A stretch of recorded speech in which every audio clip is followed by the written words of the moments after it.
microphone is on. Welcome everyone. Glad to have you all on board today. And what the heck? Who am I?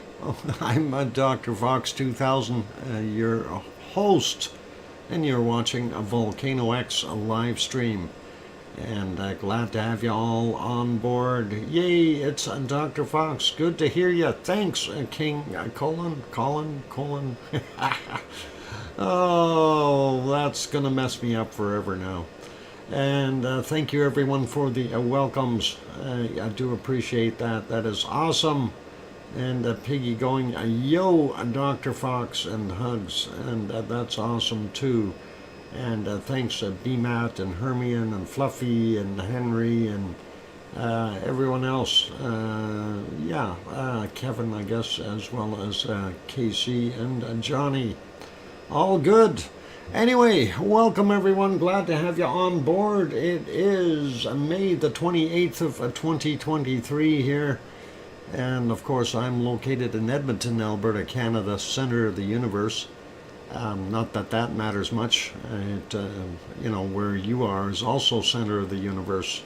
So, as a perspective of one's view. Anyway, all cool. Let's get at things. First person in today, Henry, again. Henry is getting a lot of cookies as of late. Henry is going to have to go on a diet. And hopefully... that'll be okay. Yeah. My granddaughter's 17th today. Wow, you only turned 17 once there, Piggy, and that is awesome. It's not like 29. You turned 29 a whole bunch of times, but 17, 16, 17, and 18, those are one-time shots. Have cookies, my friends. Henry's giving the cookies away. Awesome, and thanks for sharing there, Henry. That is all cool. First off, welcome to our wonderful moderators, Arizona Snowman and Piggy, of course, and CND Boy and Gary at 24/7 Live, AZ Skies, as well as Lucas Snow, Joseph Fields, Texas, and Mona Lisa Smiles, and they all pop in every once in a while. All cool. And let's see. Hey, Yvonne Kunkel just popped in. I see you waving there, Yvonne. Oh, good. So let's get at things. Major news, nothing. Everything is quiet. Popocatépetl is kind of calmed down a little bit, but not by much. It's still doing its thing, just not quite as vigorously as yesterday or the day before, so that is all cool. We are still seeing extra smoke spots there in Halemaumau crater in Kilauea, which is interesting. Wondering if there's a fresh magma underneath there. And let's see, big quakes. I don't think there were any really big ones. Most of everything that I seen was in the 5 range. So as far as quakes, I don't want to jump up and down. That'll create another quake. Anyway, I think the biggest one I seen on the map so far was about a 5.3, and that was actually in Colombia. So that is okay. And let's get to saying hello to everyone real quick. And we'll start out by saying hi to Hermione and Fluffy and BMAT and King Colin and Brian, Perfectability999, and our wonderful Yvonne Kunkel. And Johnny is here. Welcome. And Kimmy, a beautiful volcano sunrise and sunset. Hope that you were able to use that footage, Kimmy. And Cananaskis country is on board. Did I get BMAT? BMAT is here. Sue Hayes is back. Welcome, Sue. Kevin Haynes, Henry Nelson. Henry, who got the cookies, of course. Going up a little bit further, looking for other names like Scott Hartman. Welcome. And got Cananaskis country already. Got Johnny Scrolling up, Scott, we got, okay, who else is in here that I know? Dan and Gaines are here. Welcome to both of you. Layla is also on board. Welcome, Layla. And I know Echo, the bot is here. And that's all cool. We got Canada's country. I'm scrolling up. Wessex Dragon, good to see you. I haven't seen you for a while. And thanks for popping in. Awesome stuff. Going up, Ken Wilson also on board. Welcome, Ken. And still going up, looking for other wonderful people that I have not mentioned yet. Let's see, we got Echo, we got Ken. Scrolling upward, looking for more names. Let's see. Dan, Echo, yep. We got. Still scrolling, looking for more. There are lots of names to scroll through here, so sometimes it takes a little bit. And we've got Kevin Williams here, so Ken Wilson and Kevin Williams, as well as Kevin Haynes. So let's not confuse all those K names. Everything is okay. And Charlotte is here. Welcome, Charlotte. And still scrolling up. Sophie is on board. Welcome, Sophie. I wouldn't want to miss your name there, otherwise I'd hear about it. And I'm up as far as I can see, and we'll have to go back down to the bottom and see if I missed anyone else, like Sasha, who just snuck in here. And I think we've got pretty much everyone. If I did not say hi to you, please do speak up. Some of you are maybe sitting in the Lurkers Lounge peeking in, and we'll never know that you're there. And all good. So anyway, let's get at things. Like I said, really nothing major on the scoreboard, if you will. Let's take a look and see what we do have going on, though, and we'll run through it. I know weather has been poor in some locations, so hopefully that will smarten up as well. Going to stop our canned lava here, and we'll get at things. There's your secret volcano for the day, by the way, for those good people who haven't figured that one out yet. It is a top secret, but I'm not going to tell you which one it is. Anyway, there we are, over into Hawaii. That is Halemaumau crater, and that, of course, is a Kilauea. And as we see, everything is pretty normal. We are still seeing smoke from the west vent area. This smoker here, the northern arm or leg or whatever you want to call it, from the west lava pond. The smoke coming from the other area behind it near the wall of the crater. Did want to point out, we also see some smoke coming from here. And earlier there was some smoke coming out from one of these guys out front here. It did quit, but this is definitely interesting, as well as this over here, and a little bit more smoke coming from these ones. So I'm thinking there is some extra magma underneath there, or lava pushing upward, doing something. We are also seeing some smoke in the middle here, just right near that central vent. So that is kind of an oddity, and we didn't see any for a little while. Anyway, that is the live shot, of course, from Halemaumau crater. Let's move on and take a look at the still images. There you can see the southeast lava pond a whole bunch better. Definitely see that smoke coming out there. And over here, and you can even see that little one in the front that I was referring to. There's actually several there. Actually, just going back to the other one for a second, I also want to make note of quite a bit of steam / smoke coming out of the back here.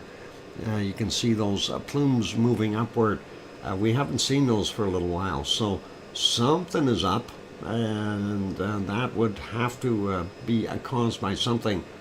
No, you haven't missed anything yet. Oh, mummy of hamsters, and welcome. So you're lucky. Anyway, moving on to the next shot. Of course, this is from the B1 camera. I'm mounted a lot closer to the edge of the caldera. On the opposite side, there's your lava pond, the extra smoke coming up there, and over here, and those spots there. So a little bit on the odd side, thinking that, like I say, possible magma pushing up underneath there. Not 100% sure of that. Let's take a look at the thermal image, which I also loaded just a little bit ago. And really not much to be able to tell in here. You know, when we take a look at the gauge on the side, it kind of shows, you know, some of the areas are fairly light, and I think they're somewhere around 90 or 100 degrees or thereabouts. I know we don't see the measurements on the side here, but yeah, this one is the 100 mark right there, and that is the 80 mark. So gives you a little bit of an idea anyway that that is fairly hot there in some of those spots. So makes you wonder what the heck is going on. And of course we still are seeing that massive hot spot down here. It just doesn't want to go away, and it is not an anomaly on the camera. It's definitely something within the crater itself. So it's stayed hot, and the funny part is that is on the edge. It would not be directly underneath one of the vents. So I'm a little bit confused with why it is still there. But hey, it is what it is, and we'll keep smiling and go, hey, come on, helama uma ooh, let's see some action. Anyway, let's leave it there, and of course that is our quick report on Hawaii. We'll move on over to our next destination, and that will be Iceland. And Iceland is not looking so great today. They have lots of cloud work and stuff. Uh-oh, I just lost one of the other streams here. I'm going to get that one going again. Never mind. They got commercials. Oh, I like that. Where is my Iceland? There it is. It's the foggy one. And yeah, foggy. Of course, it is 8:11 p.m. there in Reykjavik, the capital city of Iceland. If we go back about 9 hours to get a little bit of a different view, there you can see a little bit more of the capital city. Unfortunately, weather is really not that good. Low-lying clouds / fog, and some raindrops, as we can see. This, of course, from the Perlin Center in Reykjavik. I'm not going to spend any time there. Let's go to the next one. This, of course, is from just over to the right of the other one. We'll back that one up just a few seconds here. And that, of course, is having some issues as well. If we go back about that 9 hour mark, right around there, that'll help us out, and we can see what it looked like. Yep, wet runways and all kinds of neat things. Visibility very poor off in the distance, so I'm expecting that we won't be able to see a heck of a lot out at the other locations either. Going to put that one on live again. That is the current shot. It is definitely raining there, and we'll take a look at the next one, and they too are suffering from rain. And that is down on the Reykjanes Peninsula, right near the lighthouse. And we are seeing the steam vent or geyser doing its thing. Hey, wonky donkey, hi, have you noticed yet? Have I noticed what yet, a wonky donkey? The vehicle that is up on blocks is somebody else's. And welcome, I'm back, Grandma B. Glad to have you on board. Yeah, kind of neat to see that. Let's go here and we'll take a look and see what it looks like about 9 or 10 hours ago. Pretty much the same yucky weather, and I don't think it got much better than that during the course of the day as far as visibility is concerned. We're unable to see anything in the background, and that is unfortunate. So that is kind of the day they're having in Iceland, a gloomy, yucky day. I put that back on live. Let's take a look at the next shot. And of course, this should be the shot of Katla. Unfortunately, we can see what's going on there. It is a very yucky weather. This is about 6.5 hours ago. We can actually see a little bit more. I'm surprised there's so many people still out there in the rain checking the place out, but that is okay. Water levels are seemingly on the rise again from what I could tell here. Yesterday it was a little bit less in here. Today we're seeing this puddle wet again, and these ones. So definitely seeing some more precipitation there. Sharon Stewart, welcome. I'm glad to have you on board. And if we go back to that magic 9-hour mark, it really wasn't all that great. And even further back, they did not have very good visibility. And we certainly aren't able to see Katla behind all that cloud. So I'm going to put that one back on live, and we'll make that one smaller again. The other shot, that is from the other camera looking at Katla. As you can see, we can't go back on this one at all. So this one is definitely showing raindrops on the camera lens area, as well as lots of fog, so really nothing to see, unfortunately. So we'll leave that be. I'm going to put him back here, and we'll move on to the harmonic tremors, and we'll see what those are doing for us today. Going to refresh all that, although it should be pretty darn close to being fresh. There we go, and that is for our FAF, or Fraganalfjall, and that is on the Reykjanes Peninsula in Iceland. We do see our magmatic was on the way back up, so an upward trend there. Seismatic doing the same thing, as well as, well, it did for a while anyway, our tectonic movement, and then it decided to go somewhere else again. We are seeing a bunch of little spikes in here, as well as one reasonable one and one right at the midnight hour, or very close to it. So obviously we had some shakers in the area. We'll have a look at that shortly. And let's move up to Askja and take a look at see what we've got happening there. And there is the Askja chart. And wow, lots of activity going on. Again, that quake that happened right around midnight, it definitely showed up in the Askja chart as well.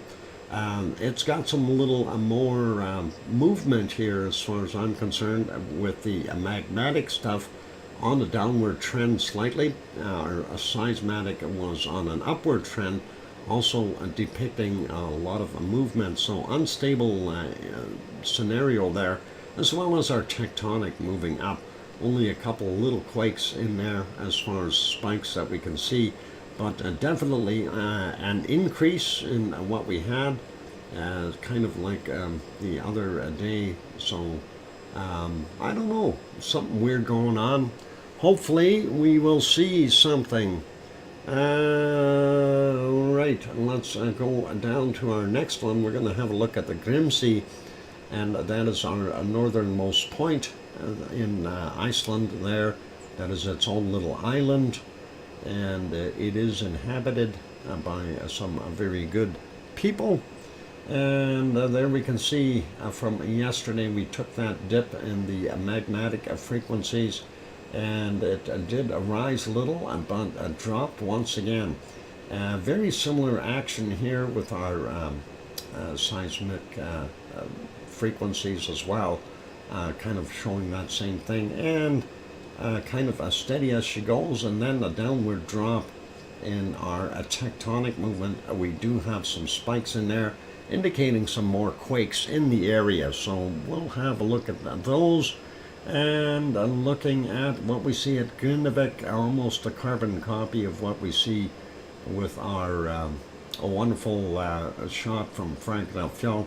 Grindavik, of course, to the southwest, directly to the southwest of Eruption.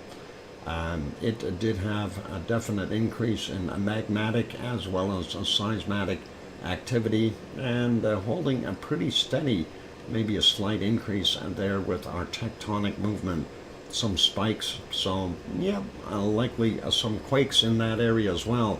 Let's have a look at one more. That'll be Krusevik, and Krusevik, of course, to the northeast of Eruption. There we go. Had to get that out. And let's see if we can find that guy real quick. And there it is, Krusevik. And yep, it too was on that same upward trend for both our magmatic and seismic. And we are seeing that spike there as well, quite a distance up. And it looked like it had several other quakes just beforehand, as well as we got another spike in here. So, and a couple of little ones. Likely some movement going on there and some quakes. We'll put this one back on Eruption so I can find it easily. And you're over 60? Oh, wow. Don't look that way. Who's over 60? Let's see. I'm not going to get into that. Some of us are. Oops, I shouldn't say that out loud. You're only as young as you feel, 29 and holding, and that we're going to stick to. That is all good. College frat boys? Okay, Henry. Let's go over and take a look at our earthquakes and see what we've got. And I had it zoomed out a little bit so we can see that 3.09 out there in the water. And that is 10 kilometers down. And that is right at the right time for our bigger spike that we've seen. 23:37 was the time on that. So that likely is the big spike. And that's quite a ways off shore though. I'm kind of surprised that it would do what it did, but hey, it's okay. We don't mind a little movement. 75 quakes in the last 24 hours. Let's have a look at some of them. And for those who aren't familiar, this is, of course, the Reykjanes Peninsula. There's Reykjavik, and over here we've got Keflavik Airport, the international airport. If you're flying there, you'll land there somewhere. As well as Keflavik, Rakensbar, and Yardvik. And when we move over a little bit, right next to this swarm, there's the Blue Lagoon, and of course the power plant, and Yvonne's favorite hotel right there. And we slide down a little bit more. We do see Grindavik. There's the wonderful town. They had a quake right there. Cool. Anyway, we got the one that's way out there. Let's check these other ones out. A 0.43, 4.1 kilometers down, came in yesterday at 22:13. And next one is a 0.43, 5.3 clicks down at 23:07 last night. Then a 1.88 came in at 22:20, 5.8 kilometers down for him. A 0.48, 4.2 clicks down from 21:28, and this one is from 2 minutes after midnight, a 0.43, 1.4 kilometers, or just about 1.5 kilometers down, and that is down there. Let's move over and take a look and see. There's the Blue Lagoon, so we are seeing some swarming here. Very interesting stuff, and hopefully we will see. I'm hoping that's being caused by some kind of a magma intrusion, but we'll see. 11:35 is when this 1.43 came in, 4.6 kilometers down. Next one is from 6:35, 1.14, 3.8 clicks down, and then we've got a point of 3.3 kilometers down, 8:51. And I got a bunch stacked here, 0.15, 2.7 kilometers down, 7:45 this morning. And there's another point of, the 0.61, and there we go, 2.9 clicks down, and that is from 6:45. 0.62, 2.6 kilometers down, 6:16 a.m. 0.23, 3.2 kilometers down, 0.32, 3.2 kilometers down, and I'm surprised it's not at 11:32, but close. 11:31 and 34 seconds. All right, 7:16 a.m. we had a 0.34, 3.3 kilometers down, and this one is a 0.5, 3.2 kilometers down from 5:47 a.m. We missed the time on that. That was 7:16. The next one was from 3:06 a.m. 0.09. And that is 3.7 kilometers down. Next one, 0.33, 3.8 clicks down, and that is from 6:12, and then 0.11, 4.8 kilometers down, 7:48 is the time on it. 2:37, we had a 0.32, 4.5 kilometers down, and a 0.56, 4.2 kilometers down from 5:35 a.m.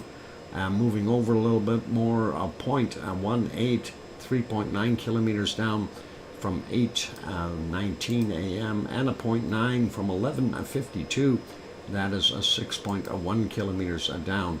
That gets those out there. We missed this 0.18, and that's only 899 meters down. That's a little different, and that is at 6:05 this morning. Moving down, we see one little tiny one in Grindavik, and that is from, I did something there and I lost my map. There we go. And now my map took me elsewhere. Why is this doing this? Something else popped up on the screen. That's why. Let's get back down there. There we go, 0.07, 2.9 kilometers down, 22:56. And this one is a 7 from 7:02 a.m., a 0.32, 4.3 kilometers down for him. And this one is a 0.65, 5.1 kilometers down from 6:19 a.m. Looking at this shot, there you can see the outline of Fragile Fjell. And we are only seeing one quake in that area, and of course this is where Ragnar is located, and Siggy Fisher over here, and this one is definitely underneath Siggy Fisher, 0.6, 5.9 kilometers down, 8:38 a.m. is the time on that guy. I'm moving over, so we have that little swarm there, then we are seeing more material over here yet. And yesterday we had a fair amount there as well. That is the Krusevik area. This 1.01 from yesterday, 22:27, 4.5 kilometers down. Boy, I'll get those numbers in there yet.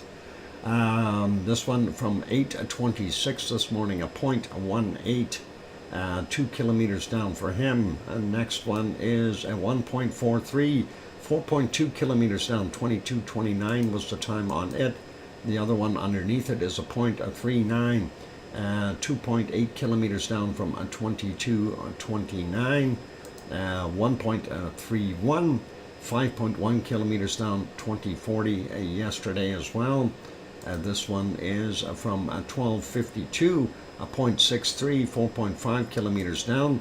Next is a 0.77, 4.4 kilometers down from 5:08 a.m.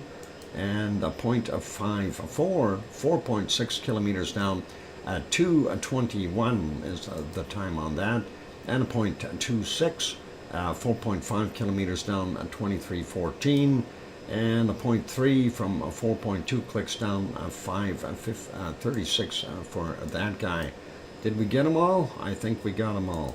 In the swamplands, so that is cool. And yeah, you know, about 4.5, 5 kilometers down all the way through. So quite interesting to see that. This one here, a 0.45, 3.6 clicks down from 8:36 this morning, a 0.77, 3.09 kilometers down from 3:38 a.m. Going over a little bit further, we see a little bit of a swarm there. Let's do this one first. 0.65, 5 kilometers down, 5:23 a.m. Next, we have a 0.6, 2.9 kilometers down, 5:50 a.m. 1.83, 2.5 kilometers down, 12:42 was the time on that. And 0.62, 2 kilometers down, 6:29 a.m. Next is 0.95, 2.8 clicks down, 11:27. And then a 0.91, 2.4 kilometers down, 11:58 is the time on that one. At 11:32 we had a 0.33, 1.1 kilometer down. Let's grab these other ones. A 0.95, 2.8 clicks down, 12:41 for him. And this a 0.85, 2.4 kilometers down from 13:03. And the last one there from 5:50 a.m. 0.6, 2.9 kilometers down. And we got it, all of those. So yeah, interesting stuff on the Reykjanes Peninsula, but nothing that is going to make us scream, eruption, eruption. Thank you, Piggy. And we'll undo this one. 2046, a 0.51, 2 kilometers down, right next to Hekla. We see a 0.2, a 5.4 kilometers down, 2240. And nothing over here at Eyjafjallajökull, but we do see 2 at Katla, a 0.79 and 135 meters down. And for that one, 7:29 this morning, a likely ice movement. And 10:41 a.m., a 0.64, also 135 meters down, likely ice movement. And that is where we'll cut off, and we'll take that break, because I don't need Piggy going after me. Hey, what happened there? Yep, Yvonne, it happens that way. Anyway, let's put you back on a canned lava for right now. We're going to take that break. Where's that can of lava? It's here somewhere. There we go. And we'll even put that little thing on the bottom so people don't get confused. Anyway, for those good people who are here, if you have not yet hit that like button, give it a quick bop. Also, if you have not yet subscribed to the channel, consider subscribing if you're enjoying the show. On that friendly note, they should bring tacos back to Iceland. But I like their hot dogs. Never mind the tacos. Anyway, time to take that break, so keep smiling, and we'll be back in about 5 or 6 minutes. Puffin tacos? Uh-oh. I am not sure if I want to be into that, Henry. I'll be back. Don't go away. Keep smiling. And here's some music.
And the microphone is back on. Hey, what the heck is all this stuff in the lounge? The floor is sticky. There is fruit and vegetables everywhere. Cake, and who's been throwing things around again? Thank you for the welcome backs from Piggy and Henry and Sue and Ken in Aska's country and Kevin and Yvonne going, oops, uh-oh, are you guilty, Yvonne? Grandma B is innocent, innocent. Thank you, Yvonne, for the welcome back. And our wonderful king, thank you. Awesome. Anyway, let's stop this. Welcome, Pamela Moncure, and glad to have you on board. We'll pause that lovely video. And hey, Wonky Donkey, I heard you started it all. And why are you drinking from a baby bottle? I'm trying to figure that one out. I thought you're a big donkey. Anyway, let's go back over to our earthquakes there in Iceland. As you see, we've got all these down here already, and we're going to work on this upper portion and take a look. Next one on our list, of course, is at Grimsvatn, and we do see a 0.31, 6.7 kilometers down from 1059, and moving up a little bit more, nothing at Bardabunga, and we do see Askja had a couple, a 0.64, 2.9 kilometers down, 2256 yesterday for that one, and from 2350 we had a 1.29 in magnitude, 3.6 kilometers down for that. Thank you, Hermione and Fluffy, making hazelnut cake. Oh, drool, drool. Yeah, I love hazelnut cake. I like hazelnuts, put it that way. And that is awesome. 0.71, 10 kilometers down, 3:54 a.m. for that one.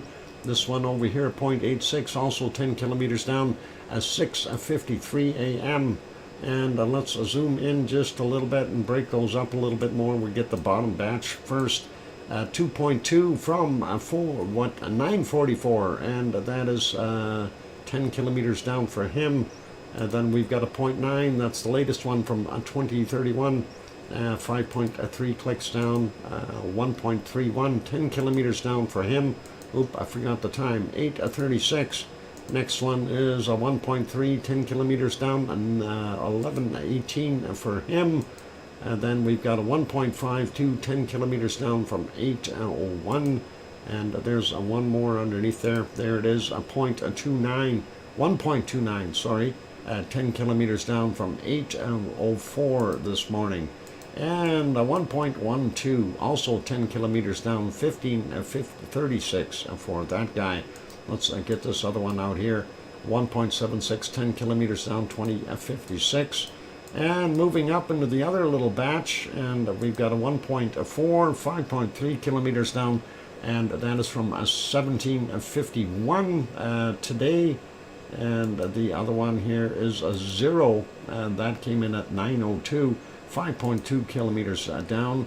Then we've got a 1.4, 5.2 clicks down as well from 18:20. And what, a bottle without a carrot juice, you don't spill any, or okay. 15:11, we had a 1.8, 8.7 kilometers down. 1.4, 5.2 clicks down, 18:20. From 17:43, a 1.6, 7.2 kilometers down. Then an older one from yesterday, 21:20, and that was from it's a 1.34 in magnitude, and it's a 10.1 kilometers down. Wow, 12 models today. And 15:11, we had a 1.78 and 10 kilometers down for that guy. At 13:29, a 1.18, also 10 kilometers down. And another 1.18, 10 kilometers down from yesterday at 22:49. That's it for our quakes there in Iceland.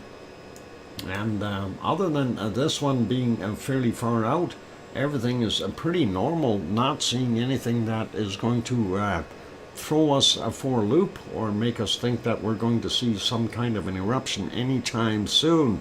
At least not yet, but we do like the fact that things are swarming a little bit, and usually when we see swarming, we can kind of equate that with maybe some magma movement, but not necessarily. Okay, that is still fairly shallow, being somewhere around 4.5 to 5 kilometers down for most of those in both of these little swarms. But you never know, and that is what we got going on. And Sharon Stewart, I missed your I hear you, DrFox2000, while you're drinking your coffee. You're talented. You can sing and drink coffee at the same time. Pretty awesome. Anyway, let's leave that there. We'll go over to our next port of call, and that will be our wonderful Azores. I don't know what's happening in the Azores. We'll take a look. There, of course, is we are on the island of São Jorge, or São Jorge, if you say it in Portuguese real fast. That way nobody can say you're making a mistake. I have no idea if I said it correctly, but hopefully it did. The small village there and the harbor, and you can see it without all the lights glaring. Unfortunately, again, we're having visibility problems. We do see the bottom bit of Pico Island, but not very well due to the clouds. I can't hear me, DrFox2000. Dave, take off the headphones. You can hear yourself then. Anyway, going over to the other shot, and that is that wonderful little cove we look for. The wonderful waves splashing up here. There are some waves in there, but nothing too gigantic. And I still would recommend a medium-sized boat. You know, when you see that, you can see the ripples.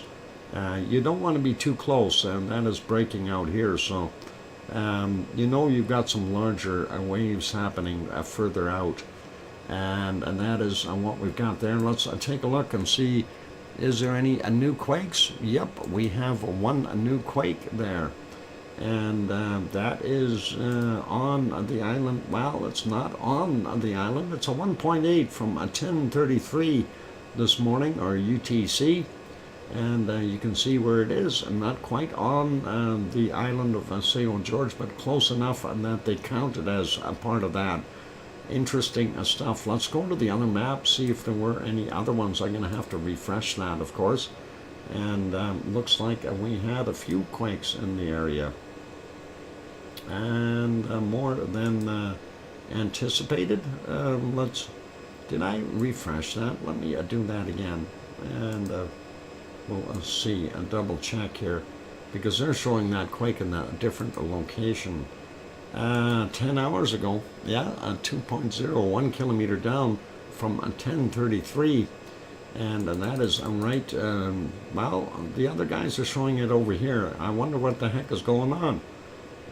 Do we have two quakes, or somebody just put it in the wrong spot, maybe? Anyway, let's not worry about that. It's in the water anyway, and we'll go over to Terceira Island here. And we do see it is just right on the edge of the caldera. 8 hours ago, 1.9, 5 kilometers underneath that, or 3.1 miles. And that came in at 12:51 UTC, or GMT, however you like to say it. And let's zoom back out just a tad and find that other quake. And that was further down along the East Azores fault, and that is from 20 hours ago. A little bit bigger, 3.1 surface quake from 26 minutes after midnight UTC, or GMT, and surface, so pretty awesome. And that is it for their quakes in that area, 3 of them. And let's zoom out a little bit more and just kind of look around just so you get a better idea. This, of course, is what we refer to as the Rakens Ridge, a part of the Mid-Atlantic Ridge, really, and it goes to about here. Mid-Atlantic, it takes over from that point, and then, of course, the other one going to the east side here, that is the East Azores Fault. You've got Portugal over here, Spain, France, England, Scotland, Wales, Ireland, and going over here we do see Newfoundland, and of course Sue over here in Cole Harbour waving at us, saying there's forest fires. Can you see me through the smoke?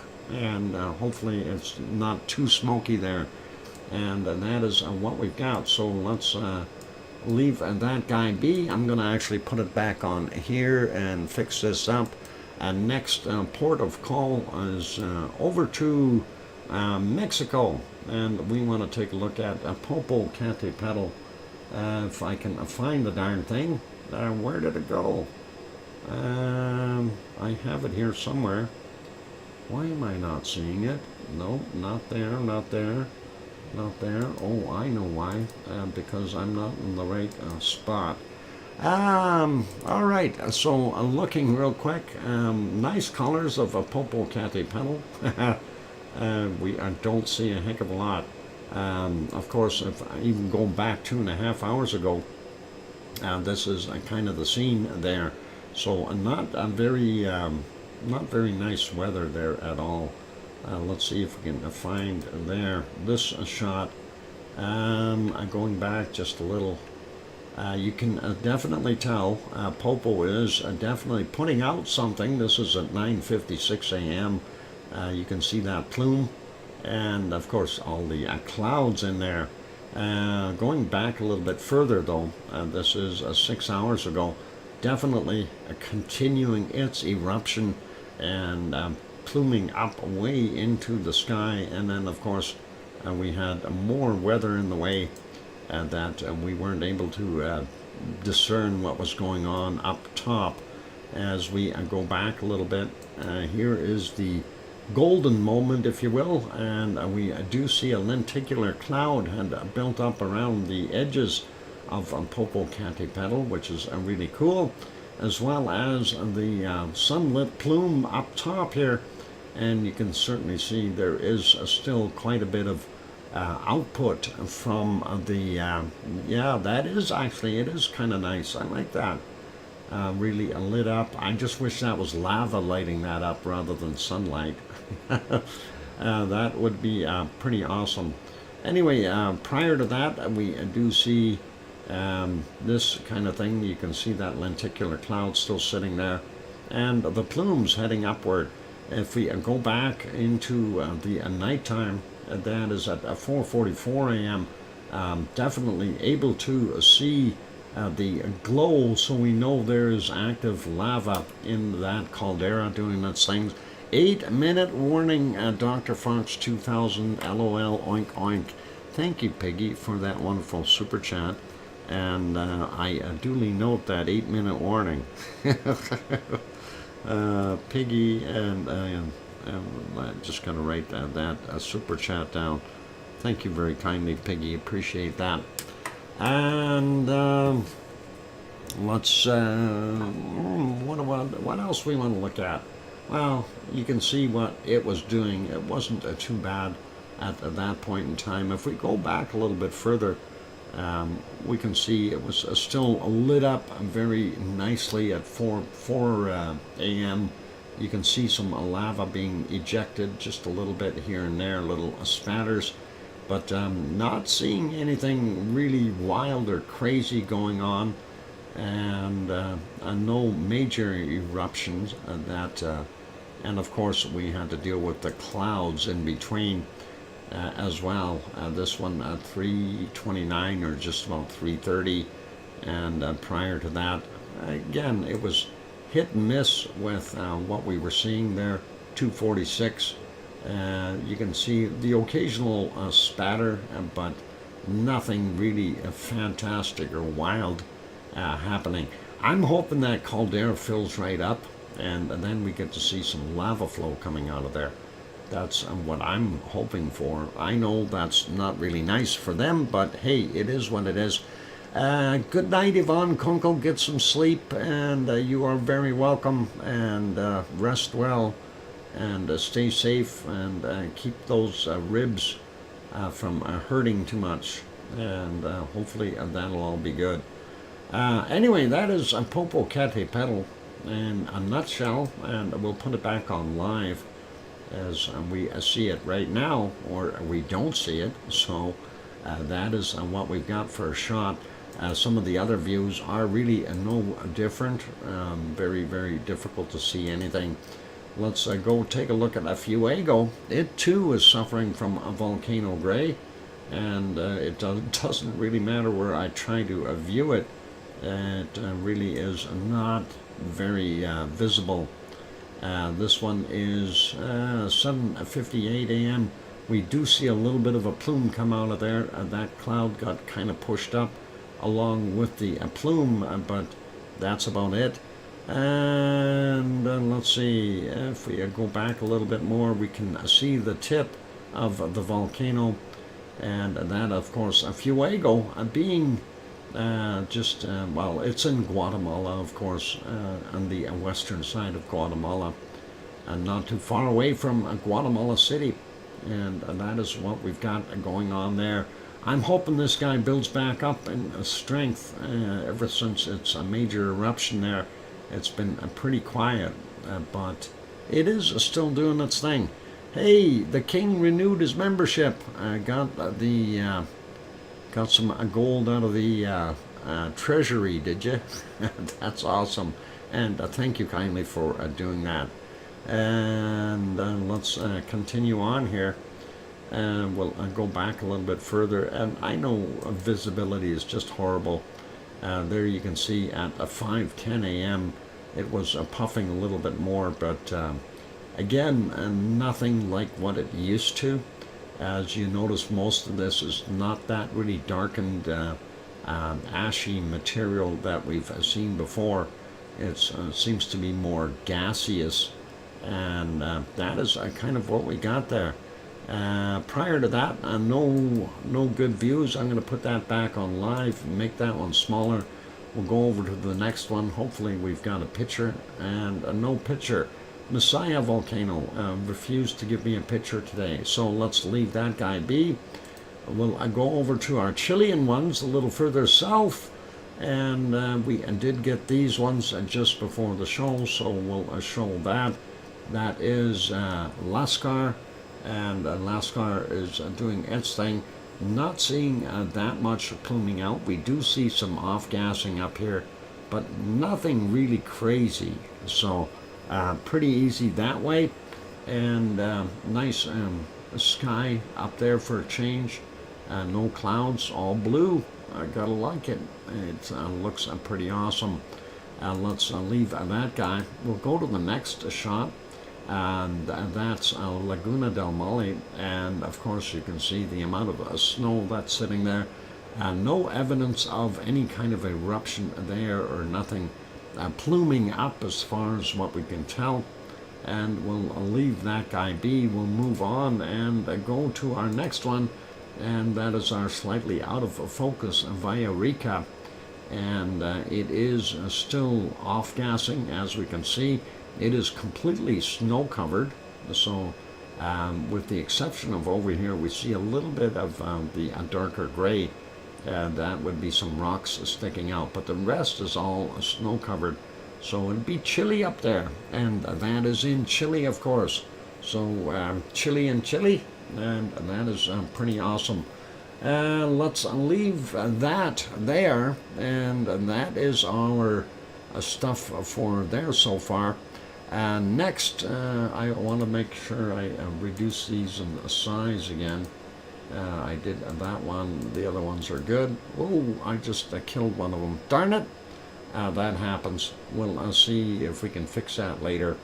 Next one on our list is, of course, our Merapi. So let's see if Merapi will make us happy.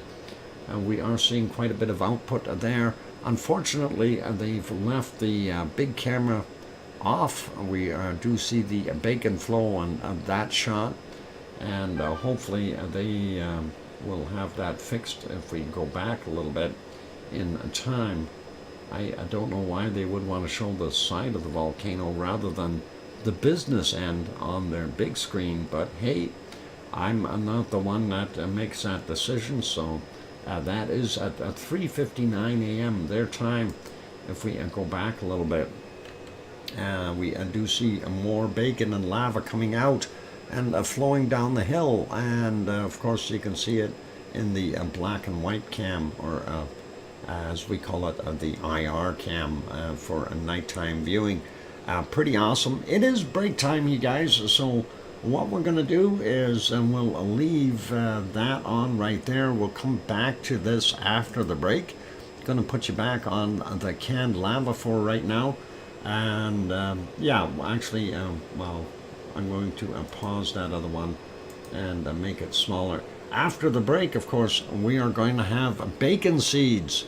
So that'll be fun. And then from bacon seeds, we'll do our secret volcano for today. For those good people who are here, if you have not yet hit the like button, give it a quick bop. Also, if you haven't subscribed, consider subscribing if you feel we've earned it. On that friendly note, I'm your host, DrFox2000, here in Edmonton, Alberta, Canada. I'll be back in 5, 6, or 7 minutes after my break. Keep smiling, be good, play nice in the lava. And here comes some music.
microphone is back on. Welcome back, everyone. I'm your host, DrFox2000, and you're watching a VolcanoX live stream. Welcome back, Dr. Fox. Aru from Thistle Whistle, beating a mum up. I control her phone now. Thistle, give that phone back to a Piggy right now. Be good, Thistle.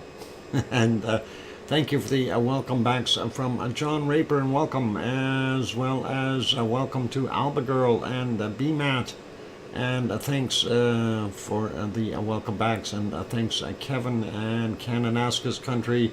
And Kimmy has changed her identity. Thank you, Kimmy. And thank you, King and Scott. And I hear you, Dr. Fox 2000. Ahoo. Okay, Sharon Stewart. That is awesome. Is Thistle controlling your phone too? Oh, never mind. Oh boy. I'm going to get in trouble yet. Let's pause our lava. Let's get over to the important stuff. Bacon seeds for today. And we'll see what we got. And I think there was somebody else that snuck in here. And did I say hi to LOL Gemma? No, Super Kitty. Yeah, LOL Gemma, the Super Kitty. Is it Dave and Claire, or just Dave? One of the two. Anyway, welcome. Anyway, this was the last one from yesterday, and of course, Piggy from her Piggy jail. Sent us some more, of course. There she is in Piggy jail, but she is bopping around a little bit, and she has to learn to take it easy. But she did send us some more, so all a good Piggy. And here's the first one that we got. More piggies in jail, and that is not good. We don't like having pigs in jail. Anyway. Those guys look cute, but they look like they're in jail. They want out. They want their weekend pass. Coming with the bail money, Piggy. There you go. And the next one is this.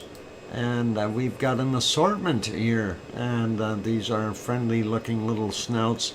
A few of them are looking like they're a little bit on the sleepy side. 4 out of 6 are awake, or 2 out of 6, I should say. 4 are sleeping, and that is pretty awesome. And next, the bacon seed shot is this one, and that, I think we've seen him before, but he's a cute little fella. You'd never be able to see him if he was laying in some dried grass somewhere. Very tiny little guy, and that is awesome. And our next bacon seed, let's take a look there. A very, very tiny little one. That's like a day old. A very small little bacon seed. He's got to go do some growing for sure. Look at the size of his head compared to the body. I'm sure he'll be big and strong in no time. Let's go to our next one. And that is this one. Also a little fella with his chin up, his big head. His belly doesn't look like it's suffering, no. He definitely has a smile on his face too. And that is awesome. And no, I wouldn't call them a runt of the litter. They're all small when they're babies, and we don't call them runts. We just hope they grow up and do their thing. And next one that we've got is this one, and he's looking for some food on that granite countertop. Definitely looks like he might need a little bit of a hogwash though. Or is he looking over a fence? That looks more like concrete. Yep, he knows it's over there somewhere, and he's got his trotters up. Pretty awesome. And yep, sniffing around, seeing what else could be out there, could be edible. And we'll take a look. Yeah, Henry, he might need a hogwash. And Sasha is here. Welcome, Sasha. Good to see you. And this guy, of course, is enjoying the warm, cuddly blanket. You can tell he's got a smile, and he's got his eyes closed, snoozing away, and doing his thing. That is pretty cool. And yep, a sleepy piggy. And we'll get to the next one. And that is this one going, I didn't do it. I'm innocent. It wasn't me. It's not me. I didn't do it. Yeah, those used to be the other kids in my house. Not me, and I didn't do it. That's my kids. Yeah. Anyway, black tip snout. Yeah, this one's got a little bit of black on there as well. Guilty. There you go, Sasha. Here's our next one, and that one too has a black tipped snout, and that is pretty awesome. Nice smile on its face too. Loves being handled, I guess, and going places. You know, when they're smiling like that, you know they feel comfortable, and being held up. Obviously, sometimes well, a lot of animals do kind of feel unsecured in a way. But obviously, this guy is not feeling, any kind of a threat or anything like that. He's being comfortable and good. Love that smile. And we'll get to our last bacon seed for today, and that is this one. And it is another little one, and he's out in looks like almost a crate or bench or something, enjoying his day right beside, I don't know what kind of plant that is, Dieffenbachia or something like that. Don't eat that plant. You get a mystery volcano. We're still doing bacon seeds. Don't get pushy, piggy. Oh my God, that's the cutest one so far. Well, that's why we saved him for the end. And that is pretty awesome. He's smiling too, and we like that. All right, pushy piggy, and bite me. Let's go over here. We gotta stop that canned lava again. Unfortunately, we'll stop that and go turn on our mystery volcano, and we'll turn that. And now that one off. There we go. All right. That is our mystery volcano, a beautiful Strombolian-style eruption. And no, it is not Merapi. Michelle is here. Welcome. Piggy had to turn my phone upside down. You were right. I see a barn owl. Oh, okay, cool. And no, it's not Merapi. Sorry, not Merapi. Definitely not Merapi. There's two Merapis that were wrong, and it's not Ibu either. Sorry. No, not Ibu. Hang on, what? Oh yeah, I just looked at the name of it. And Kevin Haynes is going with the, hey, I heard him say Strombolian-style eruption. And it's no, not a Strombolian, it's not Stromboli. It is a Strombolian-style eruption, but not Stromboli. Dr. Fox, look at a pig's snout upside down. Uh-oh, okay. It's not Fuego, sorry. No, definitely not. No, it's not Ragnar either. It's a beautiful shot, though. I like it. Very well taken. It's not Krakatau. It's not Etna. It's not Urta Ale. Sorry. It's not Mayon. Nope. It's not Villarica. Oh boy. Sue is back. Welcome back, Sue. And we are looking for the mystery volcano name. And no, it is not Yasur.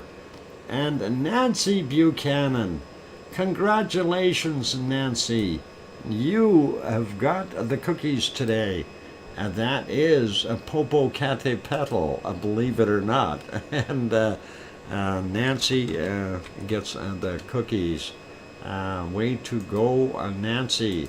And I knew that would throw you guys for a little bit of a loop there, with me saying it's a Strombolian eruption. And yes, you got to remember, Popocatépetl does indeed have a Strombolian style eruptions. Not fair, I can't spell. BMAT, I would accept you typing in Popo, P-O-P-O, and you know how to do that. And that would have worked. Yeah, that is a Popocatépetl. And I'm not sure what day that photo was taken, but yeah, there you go, BMAT. No worries.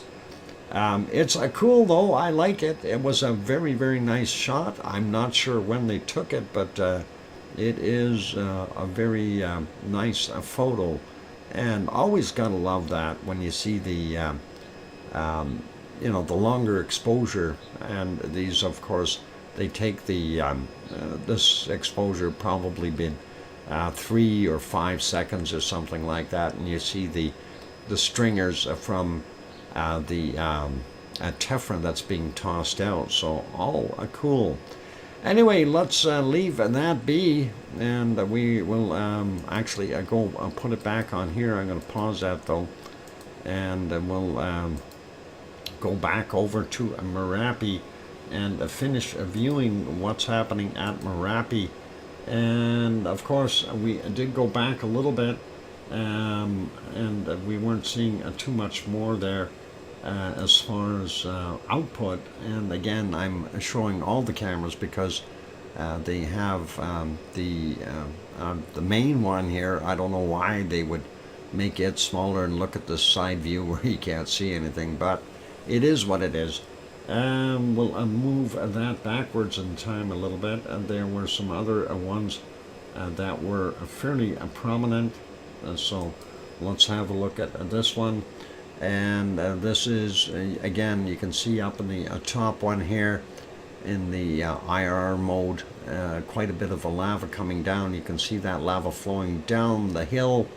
And of course, down on the bottom left here, you can see how that actually spread out fairly quickly into a nice looking delta of bacon.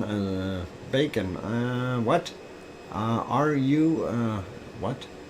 Are used a voice recognition to type Popocatépetl. It was, I was hoping that to see that image. Oh, okay. No worries. Due to the lack of sleep, will you be okay if I fall asleep? Piggy, you get some rest, okay? Do what you need to. And please enjoy your sleep. And Thistle, you go to sleep too. It's time for bed. Okay. Now that that's settled, it's okay, hon. You get some rest and sleep well and have some lovely dreams. Anyway, looking at our shot here, though, we see in the IR that it definitely fanned out quite a bit. And of course, down on the bottom, you can see how much of a delta it's really created there, as you know, that lava, of course, is building up, becoming more and more, as far as height-wise, the effusive material comes out and sits and stops. You know, when gravity is no longer pulling on it enough, it stops in its place and it cools and solidifies. And of course, that material builds up over time, and that is pretty awesome to be able to see that. The only areas that will still have kind of a deeper ridge or canyon would be right near the top here, but everything else is filled up because of the slower style lava movement coming out of there. Let's see if we can find some other ones here. They were, I don't know why they were looking at the side of the mountain earlier, but yeah, I don't think there's really that much else there. There you can actually see a pretty nice shot from the side with the stars and so on. It does look good that way, but we're not seeing a heck of a lot happening up at the top here. And of course, that lava comes out from just behind that, where you see the two eyes there for the lava worker. Anyway, the lava workers are up there somewhere doing their things. Anyway, let's leave that be. We're going to make that one smaller again. We'll go to our next volcano. And of course, I don't believe we're going to see that one today. It's quite windy there, and very large cloud moved in. I kind of peeked earlier and I thought they're going to get some nasty storms, and I was looking at this. Kind of reminded me of the sunrise from the other day, and I'm wondering if that sunrise lit up as well as the other one did. I don't believe it did. If we go back a little bit here just to look at it, and as it passes through time here and kind of flips up, yeah, really not that great, but we know it's back there somewhere, and it is covered in snow as what we seen yesterday.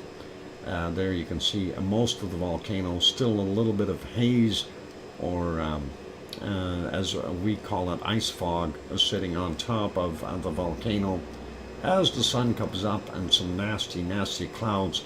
They got some really nasty clouds up there. I don't like the shape of that, and you know, the the cloud wall here looking pretty wild. Hopefully everything is okay there. And that is Ruapehu in New Zealand. So yeah, some stormy stuff going on. Putting that back to live, you can definitely tell that looks like it's a rolling bar cloud going over top of the volcano right now. So hopefully, pardon me, hopefully it'll be okay. Anyway, let's leave that guy be. We'll go to our next shot. And of course, that is for a Taupo's chart, and we definitely seen an increase in the activity at Taupo, and not sure what that is actually depicting and where those quakes might be. And we will make sure we take a look in the quake map at the other one, not just the USGS one, to see if we can find out what else is going on in the area there, quake-wise. But that is what we're seeing. It's a definite uptick in activity. Let's check the other site to the north, and it too has a little bit of an uptick there. So they may be related. We'll see how one kind of refers to the other one, you know, in the activity. The fact that these spikes are a little harder would let me think that we've likely got some quakes somewhere around Taupo rather than further to the north. Anyway, let's leave that guy be. A quick peek. I don't know if that camera is going to be available today. Oh, yeah, it is, and I will make that bigger.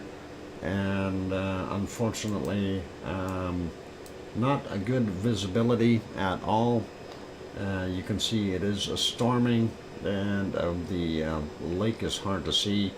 If we make that one smaller again, there, you can see the outline of the lake, and that is the caldera for Taupo.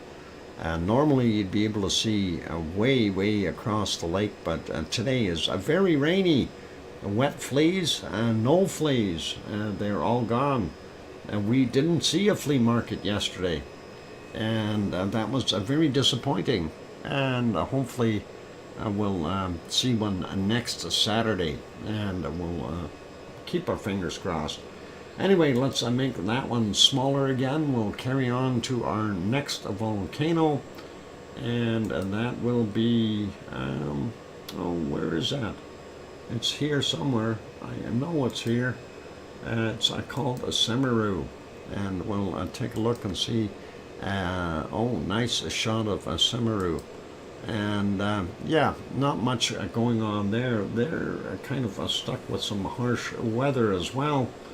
And going back in time, I'm just not seeing the volcano anywhere. This is already about 7 hours and 15 minutes ago. You see a little bit more, but you can see the clouds obscuring the view of the volcano. And here we are about 8 hours and 17 minutes ago. We are able to see it a little bit. So there is some ongoing activity there, and we definitely have some lava glow up in the top caldera. And we are seeing some lava slash bacon on the outside here. There's a hole in here somewhere allowing that to vent out once in a while. Nothing too crazy though. And if we go back just a little bit more, this did have some bacon flow. And I'm just trying to go back just a tad here to see if we can get that back before it was flowing. Let's see, back. It's like I'm putting the genie back in the bottle here. And where did that originate from? Looks like the hole right about in here. So yep, we seen it puffing up top a little bit. And let's put that full screen for you. There you go. And then you can see a little bit of that lovely bacon coming down the side of the mountain. And yes, it is a break time, you guys, so I am going to take a break in a second or two, and we'll basically say, for those good people who are here, like Peter Greenlees, who just popped in, welcome, and those good people that have not yet hit the like button, give it a quick bop. Also, if you have not yet subscribed to the channel, consider subscribing, help us out, and we'll make the channel grow.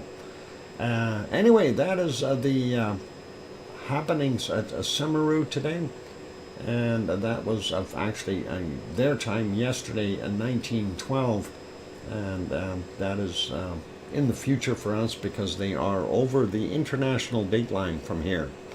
All right, let's leave that be, and the prior images weren't that great, so I'm going to leave that for now. We'll put it back on our canned lava and get the little, oh, not that one, this one working, and we'll make that a little smaller. Anyway, yeah, hit that like button if you haven't done that, and I'm going to be back in 5 or 6 or 7 minutes. Hey, and turn that off. There we go.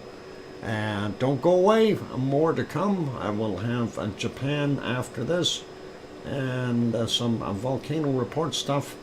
And we'll look around at some of the other ones, see how they're doing as well. Don't go away. Thanks.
go. That microphone is back on. Welcome back, everyone. I'm your host, DrFox2000.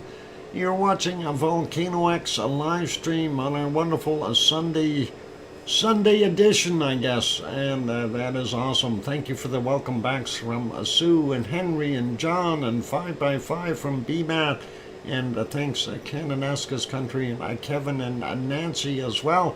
Awesome.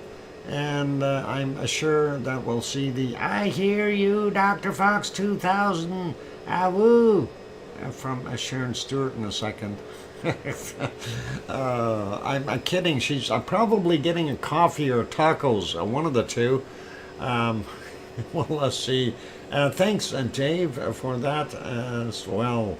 And let's go over. We'll go take a look at Japan. Gotta stop that lava. There we go. And where are we? There we are. There we are. The ice cream boat is in. You can definitely get your ice cream if you hurry. It's been sitting there for a while, so I'll likely going to go real soon. And you can go down the street here at the lights, hang a left, and go down to the dock. You'll get your ice cream. No worries. Ice cream boat intact. Of course, in the background, you see this other thing. It's called a volcano. That's referred to as Sakurajima, and that is in Japan. And we are in the Kagoshima area, looking over at it. And that is what we've got happening there. Let's take a look at some of the other shots. This, of course, the close-up shot.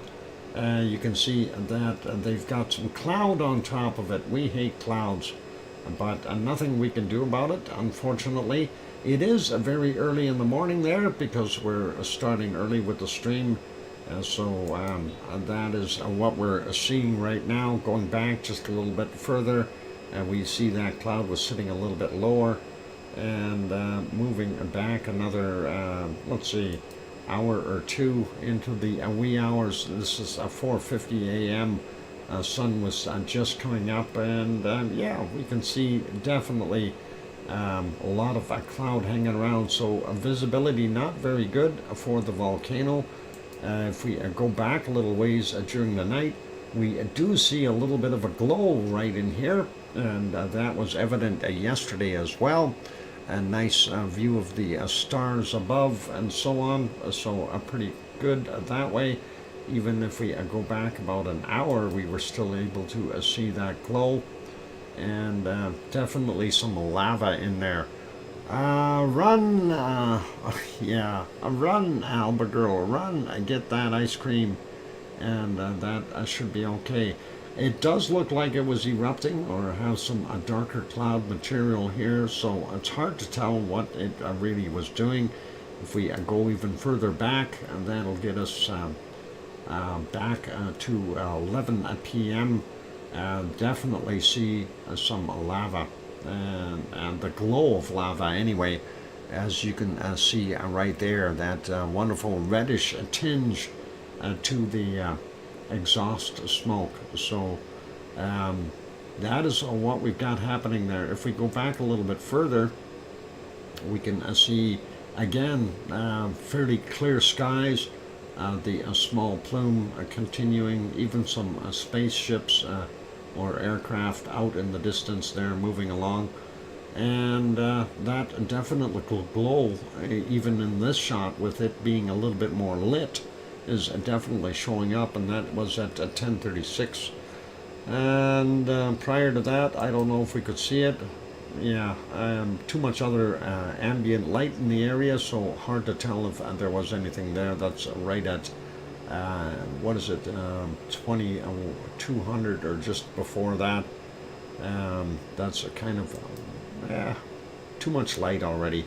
There we go. I went back a little bit further, and from 2118, definitely able to see that. So with a lot of lava sitting in the crater, I'd like to see what it's doing, because it's likely bound for an eruption of some sort.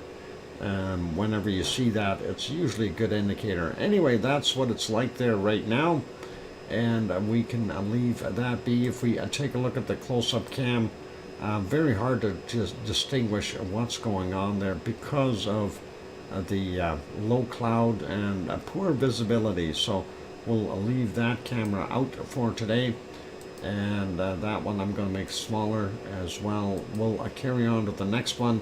This is supposed to be Suwa no Shijima, but they still have not got that camera fixed, so they have some other scene for a bridge in there, unfortunately. Let's carry on and look for the next one, and that is a very cloudy and smoggy ASO. And if we go back about 1 hour though, we could see it, and that is what we've got there. And of course this is the active caldera within the larger caldera of ASO, and it being Sunday, there's hardly anybody there.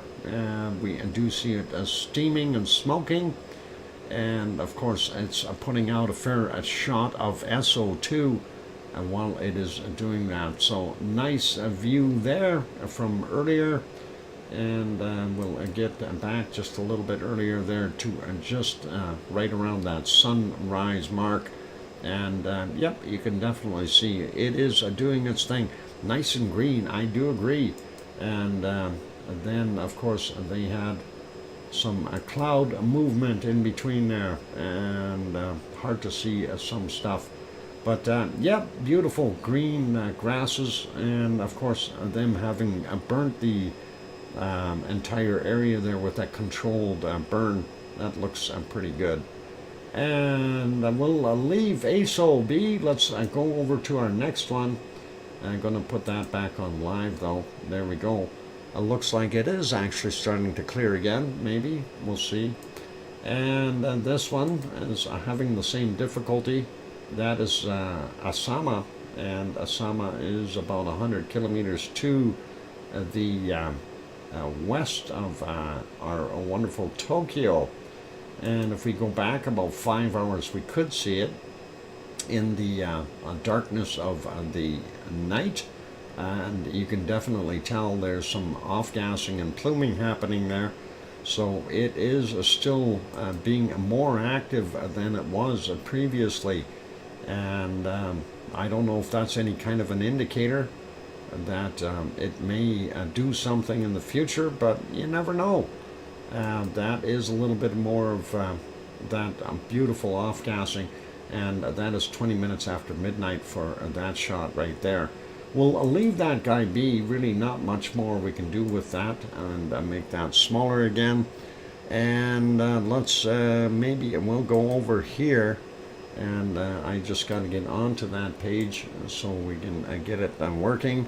There we go. And that is a Yellowstone National Park, and of course Yellowstone has approximately 500 plus geysers there, and they are always active and interesting, and hopefully, and the ice cream boat is still there, by the way, so you didn't have to run too fast. Anyway, Yellowstone doing its thing. It is a wondrous place, so if you get the opportunity to ever go there, take in the festivities. Anyway, we'll give you the volcano report real quick, and I'm trying to get my stuff working here properly. There we go. So for yesterday, after yesterday's stream, of course, late Saturday's volcano activity or volcanic activity. 3 volcanoes on the list, not much. And we do have Semeru, and that is East Java, Indonesia. And again, it's being very discreet. It didn't want to wake anyone up, and that is from 2230. Discrete volcanic ash to 16,000 feet or 4,900 meters from 2230. And then Shivalash on the Kamchatka Peninsula in Russia, volcanic ash to 14,000 feet or 4,300 meters, reported at 2245 last night. And Popocatépetl, central Mexico, constant volcanic ash emissions to 19,000 feet or 5,800 meters from 2315. And that is to be expected. let's take a look at today's volcanic activity, and that is for Sunday, of course. 6 volcanoes on our list, and we'll start out with Sangay in Ecuador. Volcanic ash emissions to 20,000 feet or 6,100 meters reported at 1:30 in the morning, and then they were not able to see what it was doing at 1300. It was cloaking itself or hiding, or something like that. Sabancaya in Peru continues ash emissions reported at 3 a.m. and then continuous ash emissions reported to 22,000 feet or 6,700 meters reported at 1445. Recon del La Vieja in Costa Rica, emissions to 12,000 feet or 3,700 meters reported at 4:45 a.m. And Sakurajima in Japan erupted to 9,000 feet or 2,700 meters reported at 6 a.m. and 6:45 a.m. And of course, with all that cloud there, it's very difficult for us to be able to see that. Popocatépetl, central Mexico, frequent emissions to 17,000 feet or 5,200 meters reported at 8 a.m. And then again, volcanic ash emissions to 17,000 feet, 5,200 meters reported at 1,400. And the last one on our list for today is Luotalak, and that is from Lesser Sunda Island in Indonesia, and that is ground report of eruption to 7,000 feet or 2,100 meters reported at 10:30 a.m. And that's it for our volcano report. And thank you, Sue, for sending that in as usual. That is awesome. I really do appreciate that, and wonderful to be able to see that. Now, looking at this place, we see the camera bobbing up and down a little bit. I'm assuming it is windy there, and that is what we've got going on. And yeah, looks like lots of people wandering around. The Sasquatch families are all out in full today on their happy Memorial Day weekend for the good people of the United States. So that is what they are enjoying. Let's get at things. We'll start out with our earthquakes, I guess. Actually, hang on. Let's take a look at a couple other spots here. I wanted to have a look and see what we've got going on there. Shibboleth of course, on the Kamchatka Peninsula. That is this shot. That is from, what time is it on there? It doesn't say. Oh, it does say, but I can't read it. Darn it. It says the 28th, no matter what, but I don't know if that's, looks like a 0059. I hope that's not 1 a.m., but you can definitely see some off-gassing. I'm going to actually refresh that, see if that helps any. And no, that is the current photo. So that is, I'm trying to hit this one here. You can see the caldera in here, sort of, and the cloud work above it, and the plume coming out. So pretty awesome to be able to see that.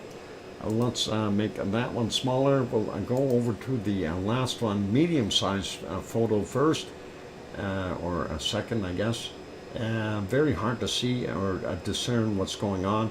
We are still seeing this separate event over on the other side here, pluming up quite high as well.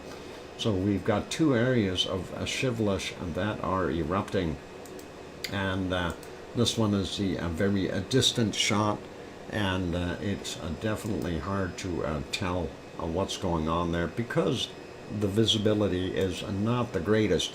Anyway, that is shibboleth. Let's take a look and see what we've got there. Pavlov, not visible right now. And let's see if we have a better photo. Great Sitkins, no go as well. Volcano weather. That is what we got there. Let's take a look at the other one here, and we want to see if we have anything at our wonderful Stromboli. And we'll take a look there. I don't think there's that much going on at Stromboli, but you never know. Let's take a peek, and there is a Stromboli. And looking at that thermal, we do see some lava sitting there. That's on one of the angles.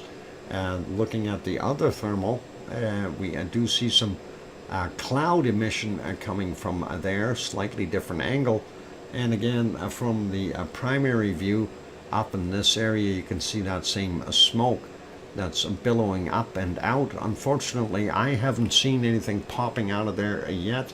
No Strombolian eruptions, and that is pretty cool. Shivlish was 2154. That is awesome. Okay, thanks, Sue. And yep, that is what we've got right now there. We'll leave that guy be. And where do we want to go next? We want to go here next. And this, of course, is our wonderful Mount Etna. Unfortunately, Etna, again, the same thing with the clouds. Hard to see anything when you've got a very, very bad cloud coverage. Solid cloud coverage. I'm trying to see if we can spot any places where it was clear enough to see the volcano, and it does not look like we had anything until we get about here. We can kind of see something. I don't know, that looks like a cloud as well. That's 439, and we carry on a little bit further here and see if it gets any better just before sunset. Sometimes the clouds dissipate and we see the silhouette of the volcano, and we are seeing the silhouette of the volcano a little bit further on. And there we go at 8:16 p.m. We are seeing some off-gassing from the very top, and of course the other smoke plume behind there from the southeast crater. We're not seeing anything emanating from this vent over here on the far right-hand side. So that one quit, but that is okay. Primary one, of course, is up on top. That moved it to 8:50 p.m. or 2050 their time. That is what we're seeing there right now, and beyond that, everything got dark and quiet. So we will leave that be. There it is, a little bit more from 8:55. Just moved it 5 minutes further, and definitely seeing some off-gassing, and that southeast vent and the backside there doing its thing as well. So that is it for our wonderful Mount Etna, and we are getting pretty darn close to our break time. I'm going to throw it back on our canned lava for right now. For those good people who are here, if you have not yet hit the like button, give it a quick bop. Also, if you have not yet hit the subscribe button, try that. Bill's saying Sasquatch going to be running.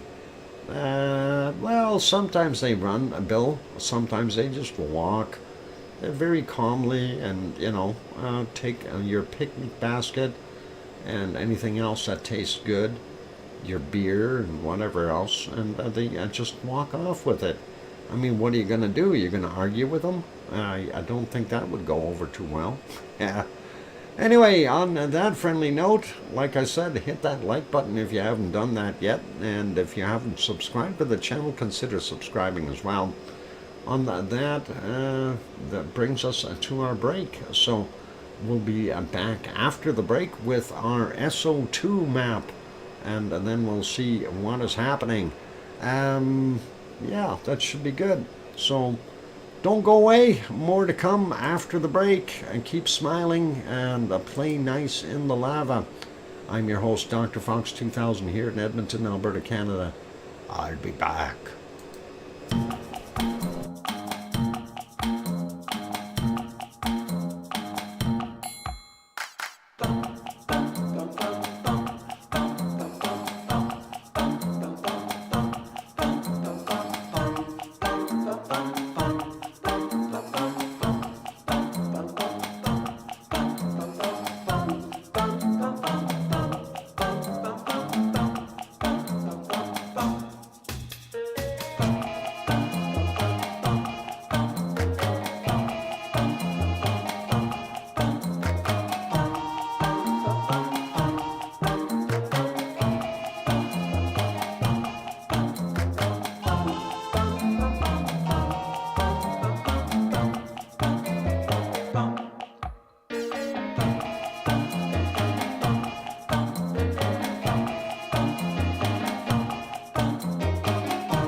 we go. Microphone is back on. Welcome back, everyone. I'm your host, DrFox2000. You're watching VolcanoX live stream.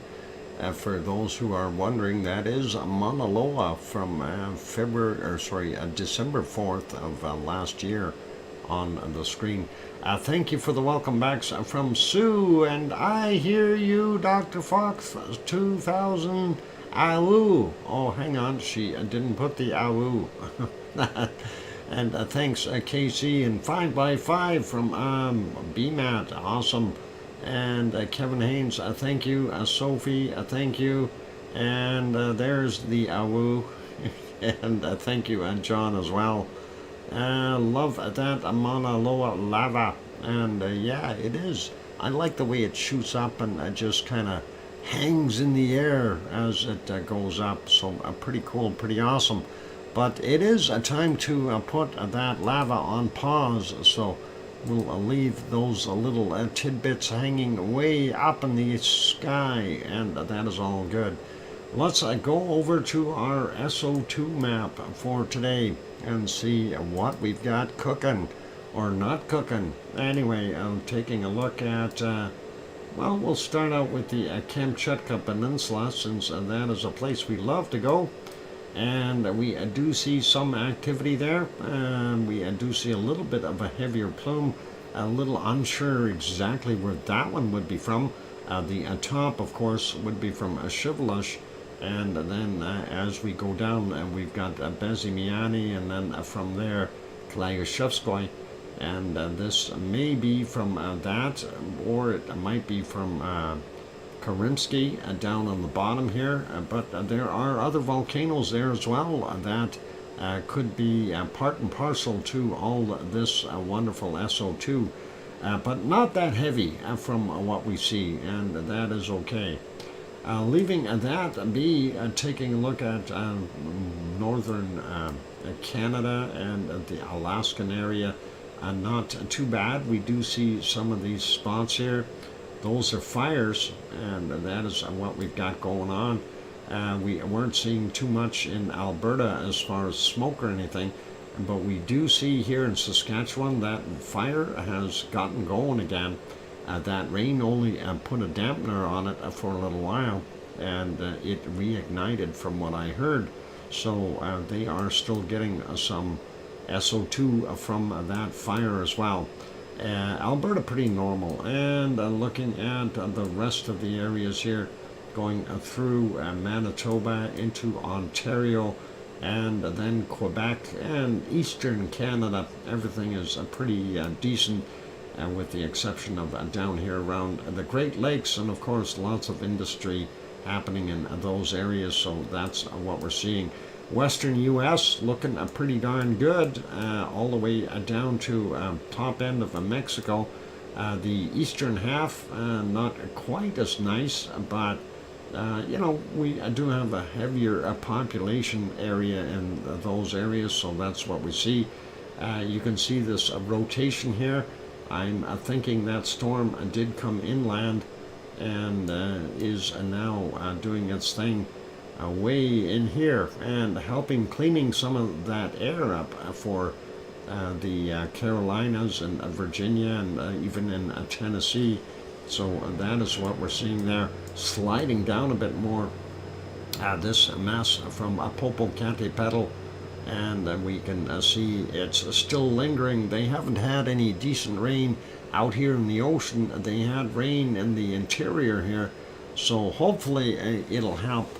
Is all those barbecues? Oh, that's what's doing it, Henry. Thanks, and we'll definitely have to keep an eye on that.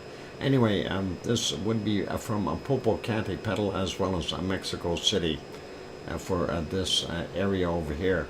And Recon de la Vieja is down here in Costa Rica. That is coming from there. And we see that larger plume. And this area here, of course, coming from our wonderful, what is it? Nevado del Ruz for Colombia. And then it's got some, a friend, could be Cotopaxi, putting out a little bit there as well. No, hang on, is that there? I can't remember what the next one would be.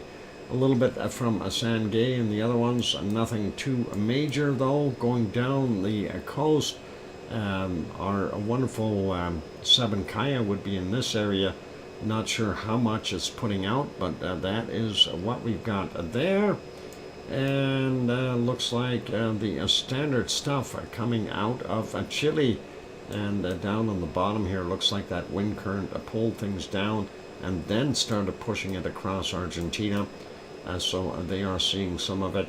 Rio de Janeiro, Sao Paulo area, again, pollution type of stuff for those guys. Probably barbecues going crazy there too. Not seeing a heck of a lot coming from White Isle Volcano there north of New Zealand. And hopefully they are all good. Oil refinery down by Melbourne, a little bit of an output there, a little bit coming from the coking plants north of Sydney, and not sure where these other spots are from up there. And looking out here in Tonga, we see Tofua, and they may be getting some rain as well because that's not putting out as much as it normally does.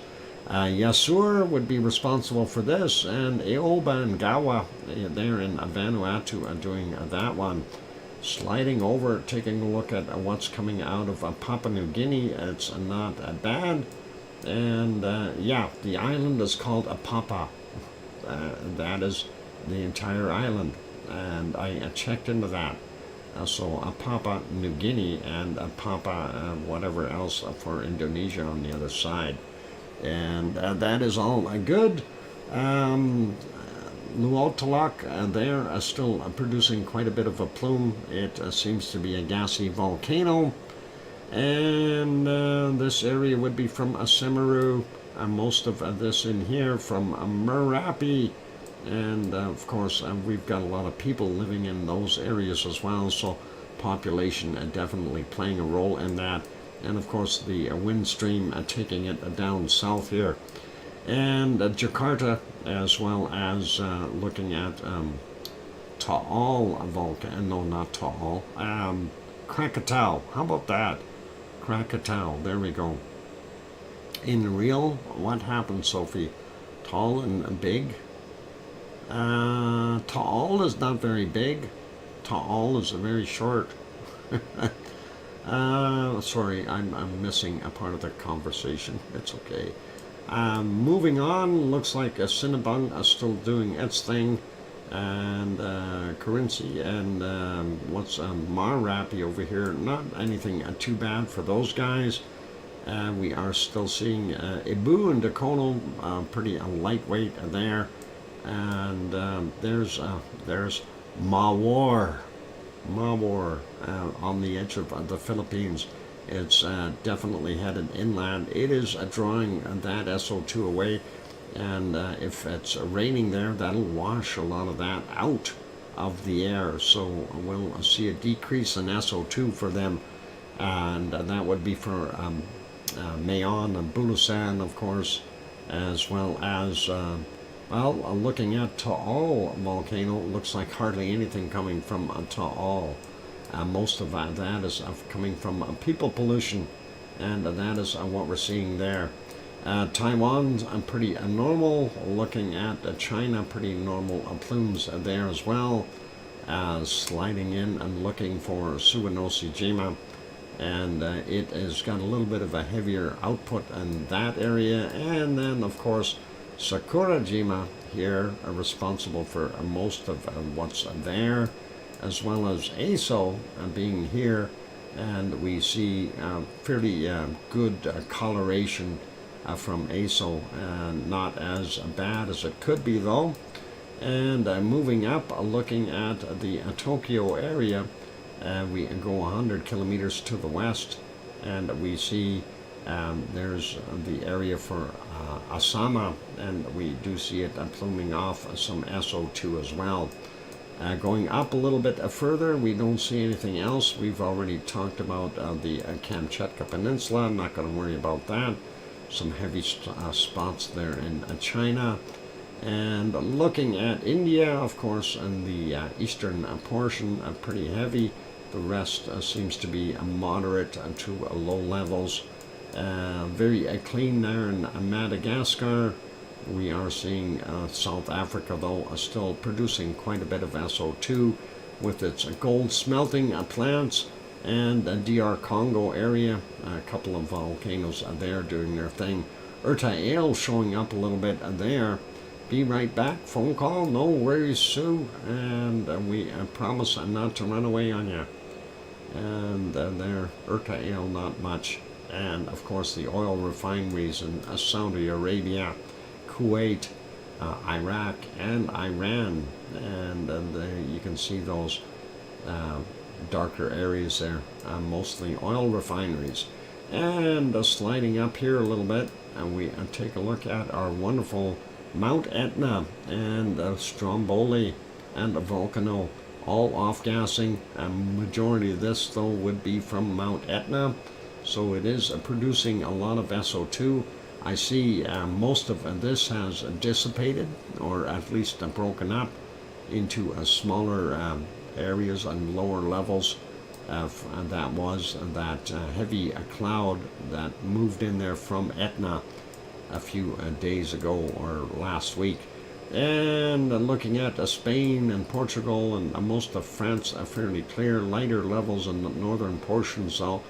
Germany has got some SO2, same with Poland, not that bad. It looks clear in Holland and up here in Denmark, and we are still seeing this strangely looking plume, and that we're thinking that it might be something from a submarine volcano or two out there near Greenland in the Greenland Sea. Anything is possible, so that is what we're looking at, and it is bringing some SO2 into Svalbard as well as over here into Finland, Norway and Sweden.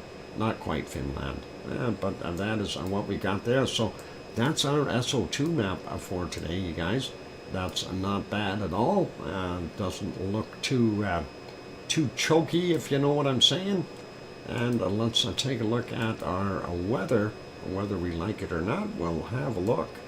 And starting out here up in the northern portion of the continent, we do see the Great White North, of course, being below freezing temperatures.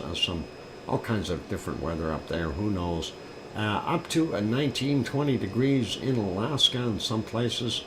They have got some pretty decent weather for those good folks. Hopefully it'll hang in there. It looks like it warmed up a little bit in the Yukon and Northwest Territories, still holding a lot of that heat. Wow, 24 degrees, 25 degrees in a couple of spots. That is pretty awesome, and that is bleeding into Nunavut as well. And hopefully they are enjoying their warmer temperatures. Looking here in central British Columbia, quite warm. And of course, on the southern portions, we're going to get a lot more heat. Looks like the eastern part and the Rockies are warming up a little bit there. The quick peek down here at Osoyoos, sitting at 28, 29 degrees, 30 degrees. Penticton coming in at about 27, 28. And Kelowna sitting at about 28 as well. Beautiful day for those guys. Vancouver coming in at about 19 degrees, depending on where you are, 20, 21 in a couple of spots. Looking at Bob's place on the other side of the island, or on the island, and he's somewhere around 19 or 20 degrees Celsius as well. Moving over to Alberta real quick. There you can see what's going on. It says 24 for Edmonton. I think it's a little bit warmer than that, but not by much. I think about 26 or so. And Calgary sitting at 26. Lethbridge coming in at about 26 as well. And if we zoom in here a little bit and look at a swift current, they seem to be in a cold spot right now of 15 degrees for them. It might be raining or something there. We'll see what the precipitation says. And look at that. In Manitoba, they have got some heat. and they're seeing 31 degrees in Winterpeg, and then 32 out in the bottom end here, and ranging from about 28 to 32 degrees, and that is pretty awesome. Judy M. probably enjoying her day, and looks like northern Ontario here, western portions anyway, looking pretty darn nice. Even the northern parts are doing pretty good, with the exception of right along the Hudson's Bay, of course, which is still quite cool, and I'm sure that it will be starting to warm up. We see that 29 degrees for Kevin, and in Sudbury, we are also seeing the Great Lakes starting to show warmer temperatures. We do see Lake Michigan here is 12 or 13 degrees, whereas you go up into Superior, we see 4 to about 6 degrees. Going to Toronto, seeing 26, 24 to 26. London sitting at about 27. Detroit sitting at 27 right now. Chicago is 22 degrees. Over here in Milwaukee, anywhere from 18 to about 24 degrees, depending on where you are in that area. 26 a little further inland. Of course, the lake effect keeping things a little cooler. And sliding up, looking at Montreal, 30 degrees Celsius. Wow, they're cooking. 25 in Quebec. Northern areas of New Brunswick sitting at anywhere from 15 to 17. Southern area though, 27, 28 degrees, with a lot of wind going across there. And Sue, who's on the phone, she's going to tell us that she's got about 25 or 26 degrees there in Cole Harbor, and it's showing about 24, 25, and there in Halifax. And looks like a little bit of a mix there in Newfoundland, 2 degrees up there on that peninsula, 16 for the higher temperatures on the main body, and the Avalon Peninsula anywhere from about 7 to 11 degrees. So that's what we got cooking there. Let's take a look at Portland real quick. 19, and we see the interior here. Spokane 23 degrees, but we are seeing some temps up to almost 30 degrees. There it is, 30 in the interior of Washington. Eugene coming in at about 26, and then let's see, Redding sitting at 29 degrees. Sacramento about 25. San Francisco about 13 degrees. The other side a little bit warmer at 14 to 17. San Jose 21 right now. Bakersfield, usually a very hot place, 31 degrees, and looking at LA coming in around 20, 21 degrees. And yeah, Death Valley going to be 40 degrees for sure, maybe even 41 degrees there in Death Valley. Let's see, the highest temperature we can coax out of there on the map is 42. So that so far is our high temp for today on the planet, 42 degrees. We'll see if there's anything warmer. Mexicali only at 35 only. That's pretty warm. And we have 36 there in Phoenix, and not 26. Yeah, 39 in Death Valley. Thank you, Sharon, for covering there, and that is awesome.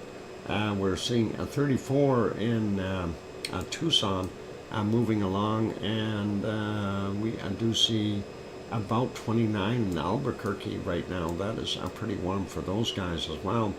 Corpus Christi coming in at 27, San Antonio 28, Houston is at 30, Austin coming in at 29, going up a little bit. Oklahoma City looks like they've got some disturbed air there. They are sitting at about 22 degrees, but you go just a little ways out, up to 28 degrees. Little Rock, Arkansas sitting at about 29 degrees, going down to New Orleans sitting at 30. Jacksonville, and we do see Jackson at 29, not Jacksonville. Montgomery, Alabama coming in at 28. And going down a little bit further, we see about 29 degrees in Miami, Orlando 28, and Jacksonville there 25 degrees. And looking at Atlanta coming in at 25 as well. And we know that storm is in here somewhere. And it looks like the low is giving Grandma B some trouble. They showed that a little further over on the other map, so hopefully everything is okay there. Charlotte coming in at 15, and looks like about 18 for Grandma B's place. It says 20. Yeah, it could have changed by now. We got 19, 20 just on the outsides of it, so all good. Sorry, I called Sophia Sophie. Oh, yeah, that's okay. Things happen. Virginia Beach 18, going up to Philadelphia, they're 28, or 24 I should say, 25, 24, 25, they're in New York, and Boston coming in at 28, 29 degrees. That is a cooker for those guys. And it looks like Cancun sitting at about 29 degrees as well. Let's have a look at some of the hot temperatures there in Mexico. See if anything gets over 42. The Baja definitely a lot warmer. Looks like up to 33 in some spots. Yeah, 32, 33 from the highest end. Looking at Mazatlan right now, 27 degrees. Puerto Vallarta sitting at 28. That's not bad. Looking at some of the temperatures again, I'm not seeing anything super hot. Looks like Mexico City a little cooler from about 17 to 19 degrees. And Acapulco coming in at 31. Wonderful temperature. And here's some warmer stuff, 38 there in the Gulf area of the Yucatan, and 37s all the way through here. So the jungle is hot, you guys, and that is what we've got in that area. Guatemala, the higher elevation's a little cooler, but still 35, 36. Belize City coming in at about 29 degrees there as well. And El Salvador doing not bad. Same thing with Honduras, 30s, 32, 34. Beautiful day for all of those guys. Definitely got some heat happening. And again, we're seeing very warm temperatures in Costa Rica, and going through looking at Central America as well. We are seeing those temperatures being right up there.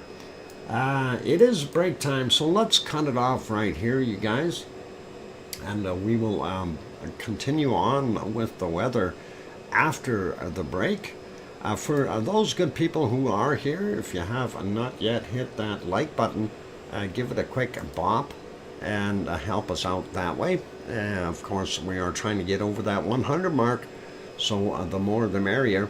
And also, if you have not yet subscribed to the channel, consider subscribing, and that lava will get going again, and that should be all good.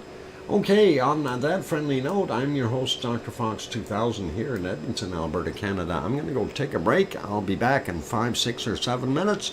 Don't go away. Play nice with the lava, and I'll be back. Here's some music. Oh, that's not the music we want. Hang on. What happened there? Wrong song. We were supposed to have this other one. There we go. All right. Click the wrong button. And that's all good. I'll be back. Keep smiling.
And the microphone is back on. And yeah, I thought the computer froze up there.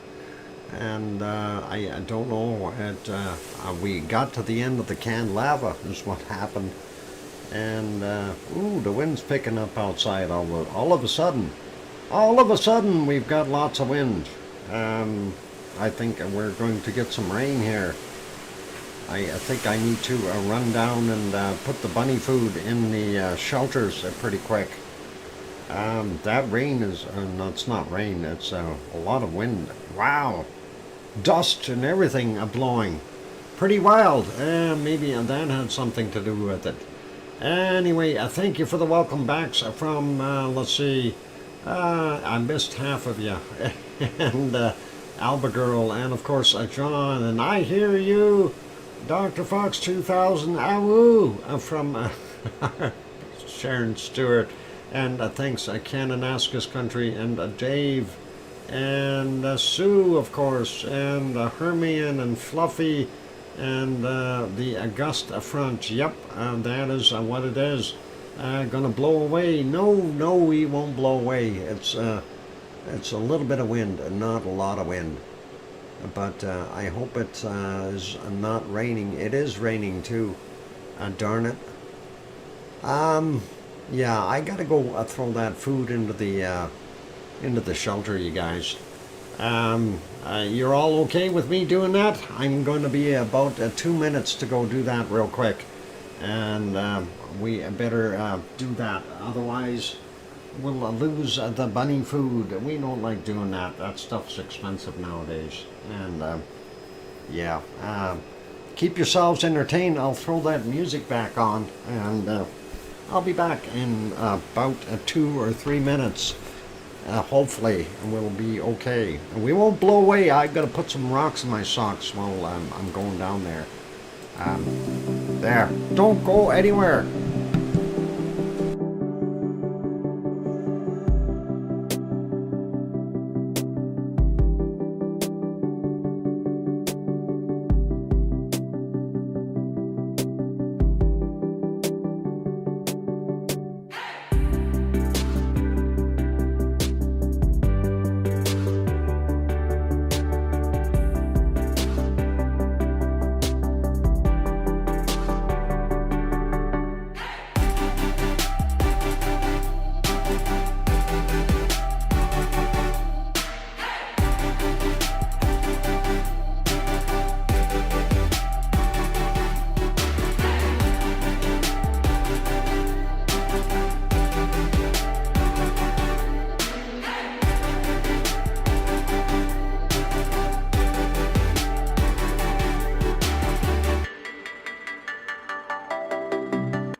And I am back.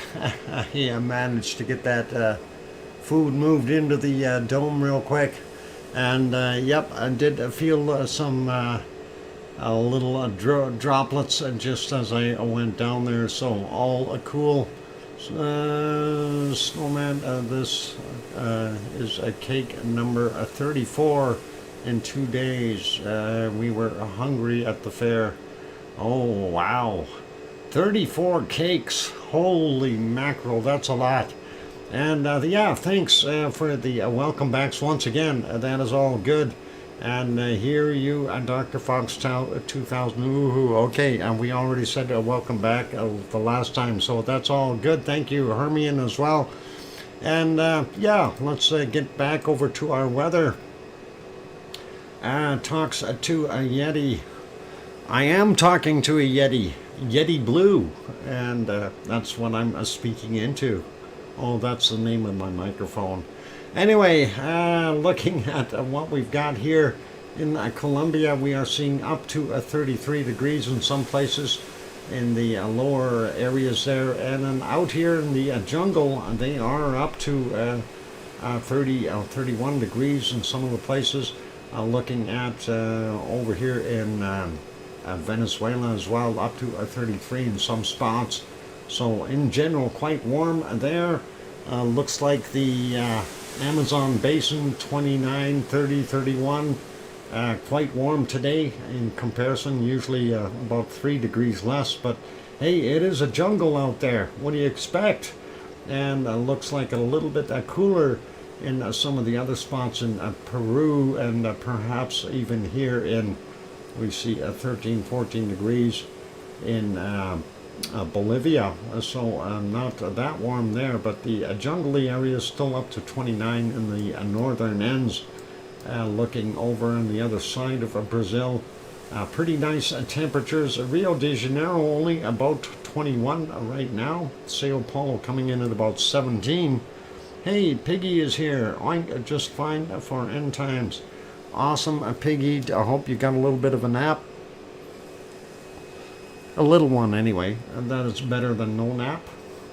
Buenos Aires coming in at about 10 degrees. Paysandú is sitting at about 11 right now.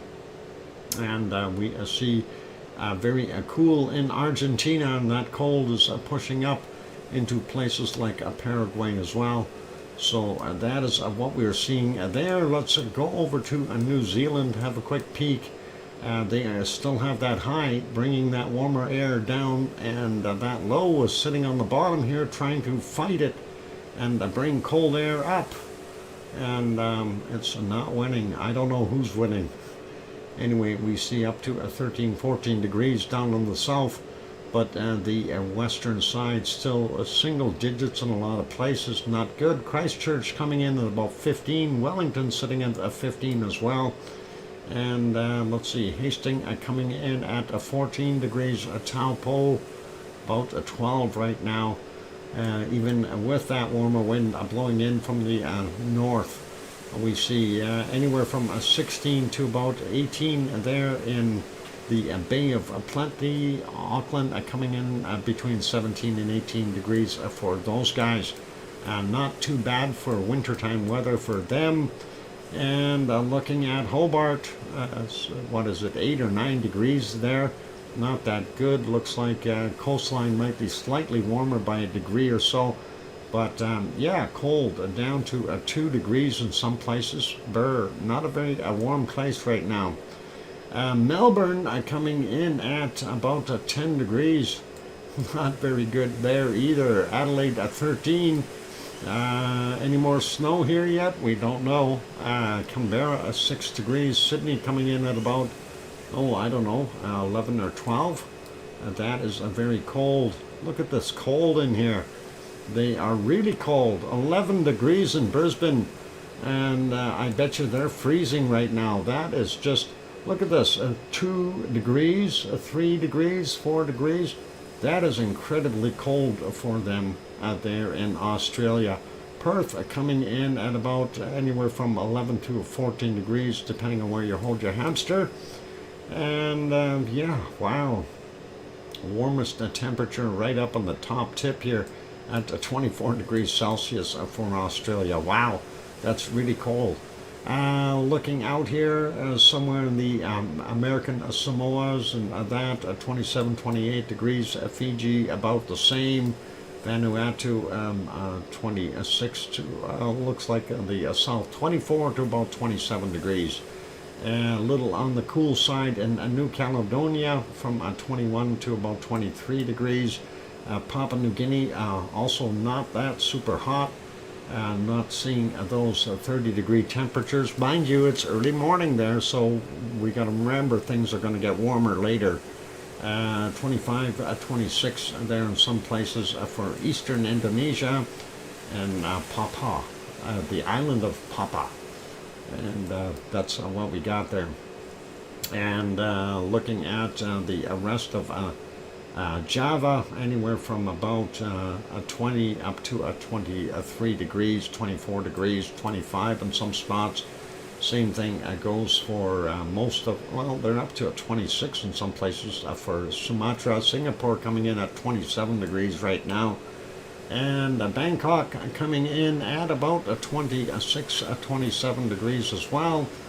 And what do we got out here? And Manila coming in at 28, 29 degrees. And there's Mawar declared a war on the area.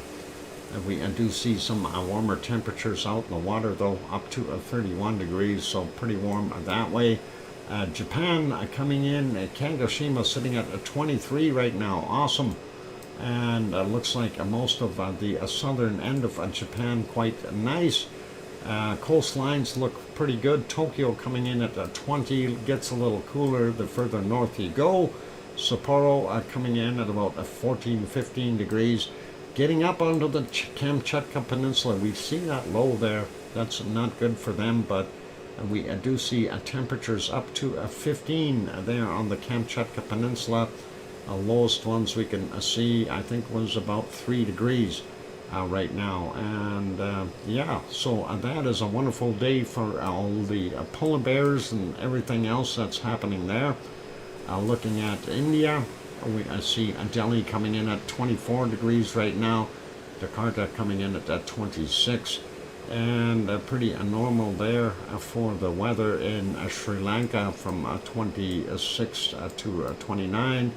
Looks like it's still almost back to normal there for Sri Lanka, or Madagascar, not Sri Lanka, Madagascar. We do see that cold has moved up a little bit and left the interior a little warmer. Cape Town, down in South Africa there, 13 degrees right now. So, yeah, the interior is staying a little warmer. That's nice to see. It's warming back up. South Central regions are pretty normal.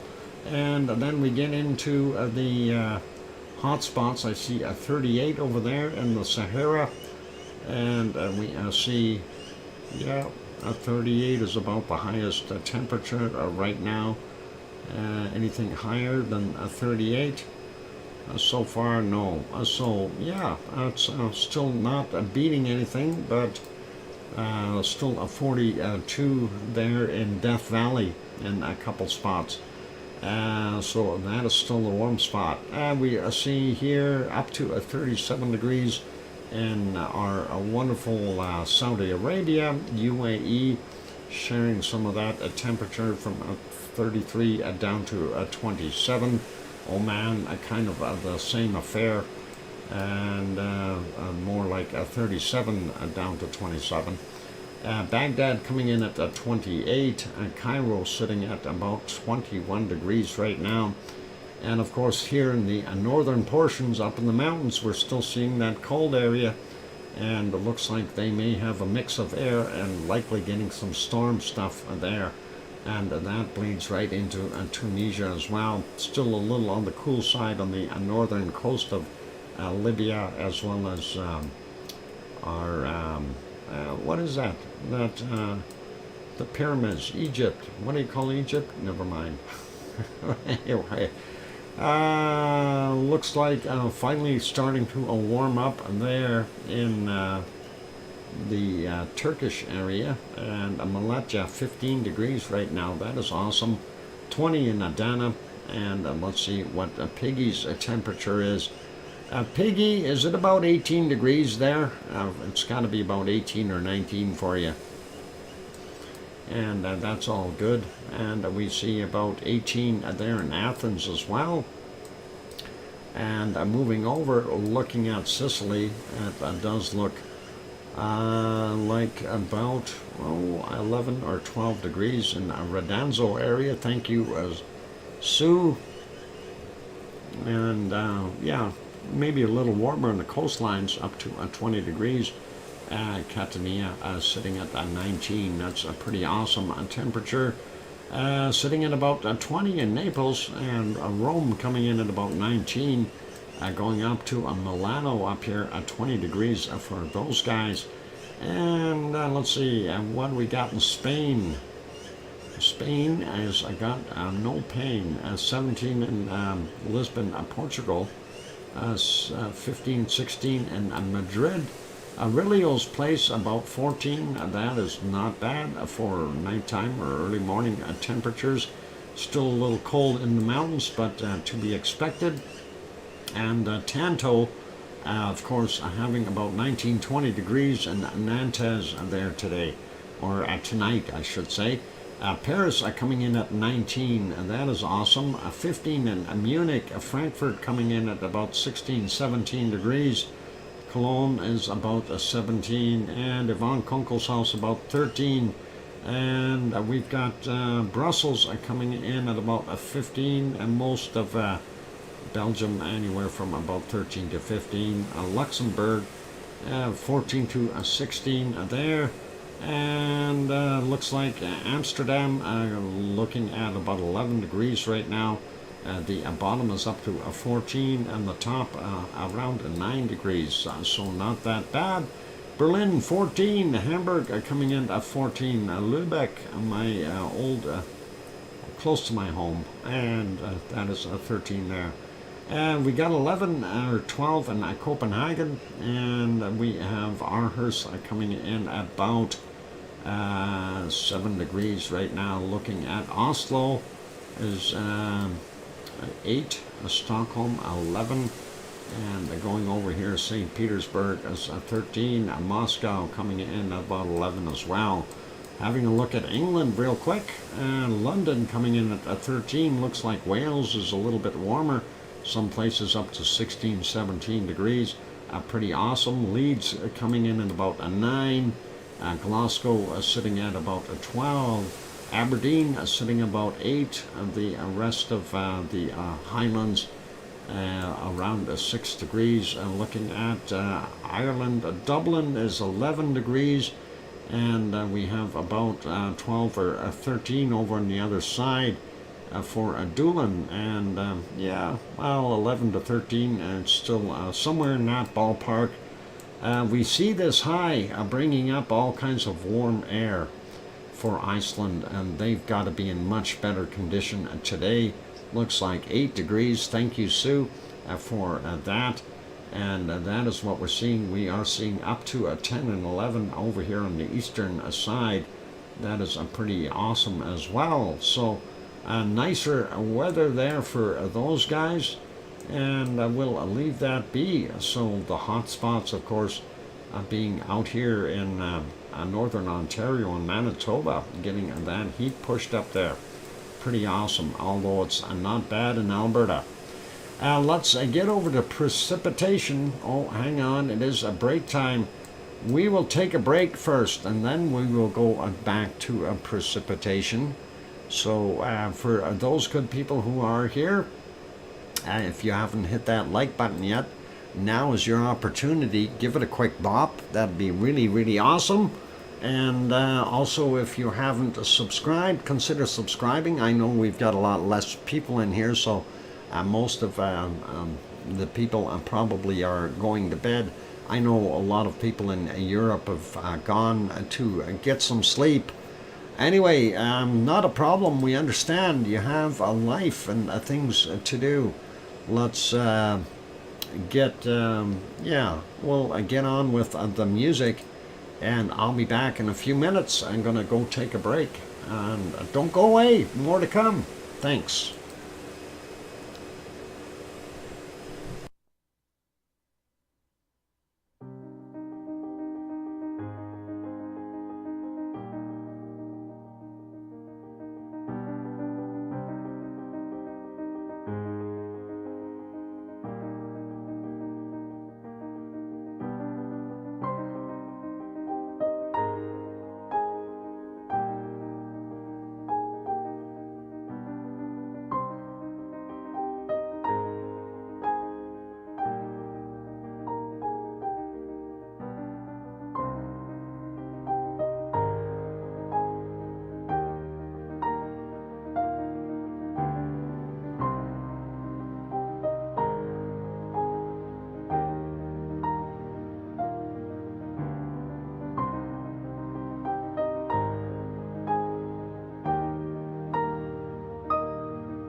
microphone is on, and we are on for our final time here. Let's park our canned lava real quick. There we go, and we'll get back over to our weather. And thank you for the welcome backs from Sue, and I hear you, DrFox2000, awoo, from Sharon Stewart, and all good. So let's get over there, and we'll do that.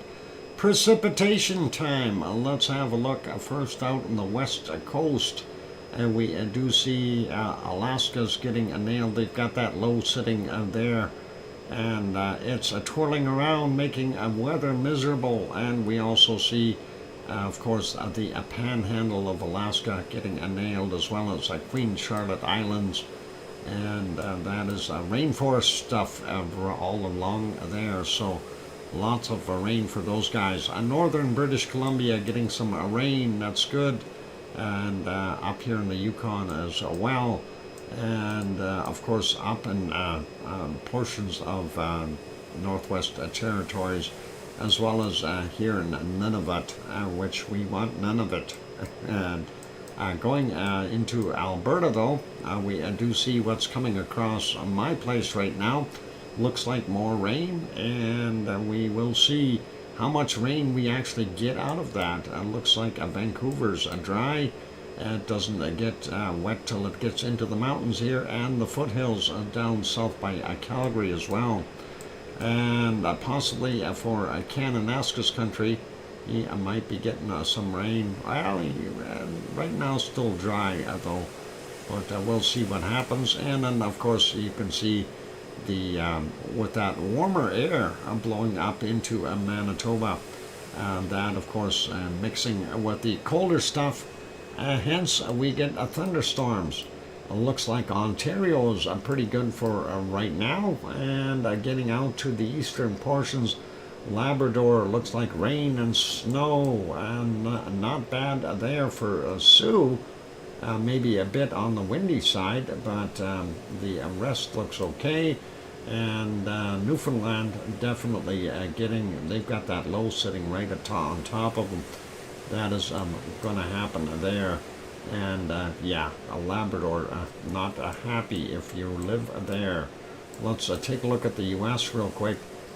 For the most part, we've got what we refer to as isolated storms throughout the west and Midwest, and not too bad in Washington. Oregon has got a few, and Northern California, getting into Nevada, and then of course northern portions of Utah, Wyoming, and of course Idaho and Montana. North and South Dakota definitely got some stormy action going as well. Colorado has got some. Oklahoma has got a storm sitting in there. We've got little patches throughout Texas as well. And then it goes clear for a while, and here's that nasty, nasty storm. It did come ashore, and they're showing it here. Just a little on the southern side here. That's in North Carolina. I thought it would go a little further south, but we see that whole area has got some pretty nasty weather. And it looks like out here, portions of Tennessee, and going a little bit further north, we do see some nasty stuff into what is it, Ohio, as those areas, and then going eastward. Not good weather. West Virginia getting nailed as well. So yeah, that whole area looks yucky. Yes, still here, Grandma B. Hopefully you got better weather. And looking at what we're seeing here in Florida, nothing too serious. Some small storms, and we've got some isolated storms in the Gulf. Going down into Mexico, northern Mexico, isolated showers. Central region here in the plateau, definitely has got a little bit more traffic as far as rain showers and thunderstorms.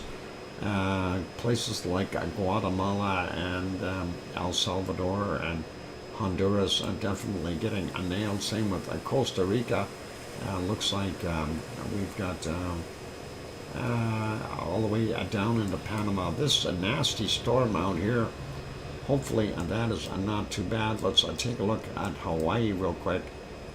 We usually end up missing that, but it looks like Honolulu's getting some rain, and that is what we got there. A little bit in Maui as well. Not that bad. I don't mind a shower or two, that's for sure.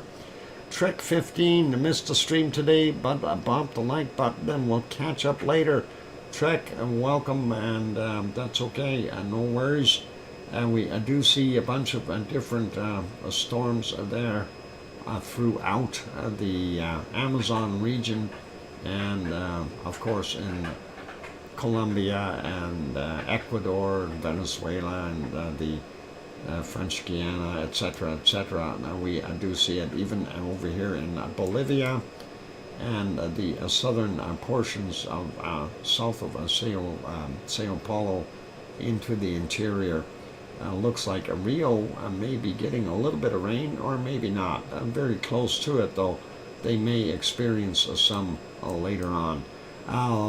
Chile, the coastline, of course, definitely getting some weather, and here's those poor people in our wonderful New Zealand, hence the west coast, and yeah, just what we kind of predicted, that the low moved over, and that high, of course, pumping that warm air in, and with a warm air and cold air mixing, you end up with getting this stuff called rain, and there's a lot of it. So hopefully that won't be too bad for them, but it looks like the west coast here of the South Island and the northern tip getting nailed real hard. We do see a lot of rain throughout the North Island as well. And looking at Tasmania, same kind of an affair. We see the western side getting rained out. Hobart might be dry, but the rest of it is getting some. And seeing a little bit of moisture here in the southern portions of our wonderful Australia. At least not seeing snowflakes mixed in there today, so that is all right. They don't mind having a little bit of rain. The rest of Australia looks dry, and looks like probably pretty good up in the Samoa, American Samoa area, Fiji, some areas a little bit of rain, but nothing too crazy, and looks like Vanuatu is doing all right. And then we get over here in Papua New Guinea area. Yeah, they have got rain in a bunch of places. Same thing with eastern Indonesia. And we look at Java, not that bad. The other islands here getting a little bit of rain. And Sumatra getting the brunt of what's going on there. Singapore raining as well. And getting up to Thailand, it's a wet season. And that is what we're seeing there. And War is waging a war on the Philippines. We'll see what happens as that storm moves further to the west, and probably going to wreak havoc on them. And looking at what we see here, it looks like China's still getting some rain there, and of course in the East China Sea, as well as in Korea, South Korea, and the Sea of Japan getting nailed down on the south end. And looks like from, I don't know, Osaka on north, we are seeing rain for the most part in Japan, some up in the Sapporo area as well. Kuril Islands, not the best place to be right now, rain and stormy conditions, and of course you see that low sitting there. Kamchatka Peninsula, a little bit of a rain there, not that bad. And India has got some rain showers happening as well. Sri Lanka a little bit on the edge, and Madagascar not too bad. Likely some rain in Reunion Island and the other one over there as well. St. Martinique, I think, is what it is. And of course, I don't recall if that is what it is, but could be. It sounds good though, doesn't it? Anyway, South Africa, some rain there. South Central area, nothing. And the jungle area, we are definitely seeing some rain showers there. Sahara Desert, dry. We are seeing some rain in the not UAE, but Saudi Arabia. And that is likely good for them. Jordan here has some storms on the bottom end of it. And the warmer temperatures there in Turkey are nice, but they come along with all kinds of rain for them. So that's what's happening there. And I don't know if Piggy's getting any rain, but she's got some potentials to curl that stuff around and give her a little bit of a shower or two for there. Looks like Sicily is dry, but cloudy. And most of Italy not bad till you get up in the northern portions along the Alps, and definitely got some storms happening. And Spain is full of rain, so is northern Portugal, and we see that, so they can use that water too. And looking at southern France, we do see some storms there. Not that bad in the northern portions though. Germany looks dry, Luxembourg dry, Belgium dry, Holland is dry, Amsterdam, yeah, no rain there. Denmark doing really well also, and the Norwegian coastline, yeah, yucky, yucky, yucky. And rain and snow mix, and Finland too is got some definite rain showers coming in through there. And let's look at Iceland. And you know, it warmed up, as I was saying, with that high being there, curling all that warmer air up. But warm air meets cold air, and it's mainly on the plain. Oh, okay. Plane. Is that better than a train? Never mind. We do see rain all over the place here. So that warm and cold air mixing will create those showers. So hopefully everyone will be okay. And yeah, let's take a look at this again. I'm hoping that it will be all right in here. Hopefully that this won't mess anybody up too bad. That doesn't look good. Pretty heavy storm in here, and more to come. And of course, that low will probably wear down a little bit. The speed of the storm will lighten up. And keep your fingers crossed there, Grandma B. It should be okay. And let's go back over to temperatures, and we will find our cold temperature for today in our wonderful freezing iceberg city down here. And we will see, already found a minus 77 degrees Celsius in Antarctica as their colder temps. We'll see. It's from the musical My Fair Lady. Oh, okay. We see a minus 76, a 78 there, 79. Let's see if we can find anything colder right around that minus 79 mark. And yeah, there's a minus 80. I just seen it. There it is. Minus 80 Celsius. Do we have anything colder? That is an isolated spot. Minus 79.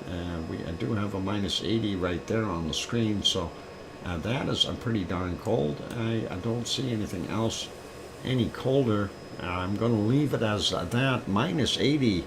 And that is what we're going to call it for today. So that's all we want. Fun play to put on. Oh, you're putting on a play, one fish? Are you doing that from the submarine? I'm just curious.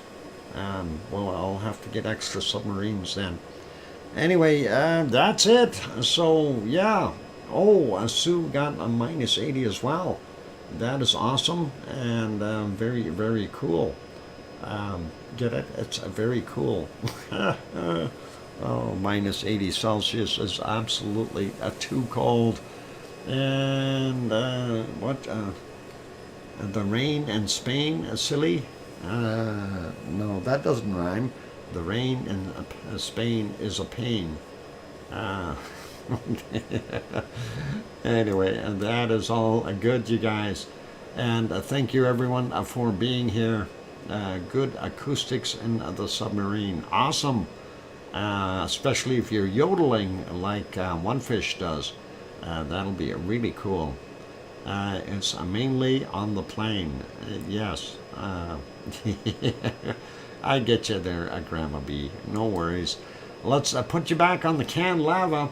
It's all fun. It's been a slice, and we are enjoying the day. And hopefully everyone else will have a wonderful evening tonight.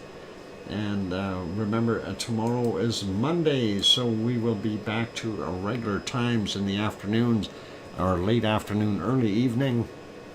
And I just want to qualify that a little bit. We may be up to a 5:30 p.m. start time, so the actual start time could be that late, depending on where I am and how bad traffic is and so on.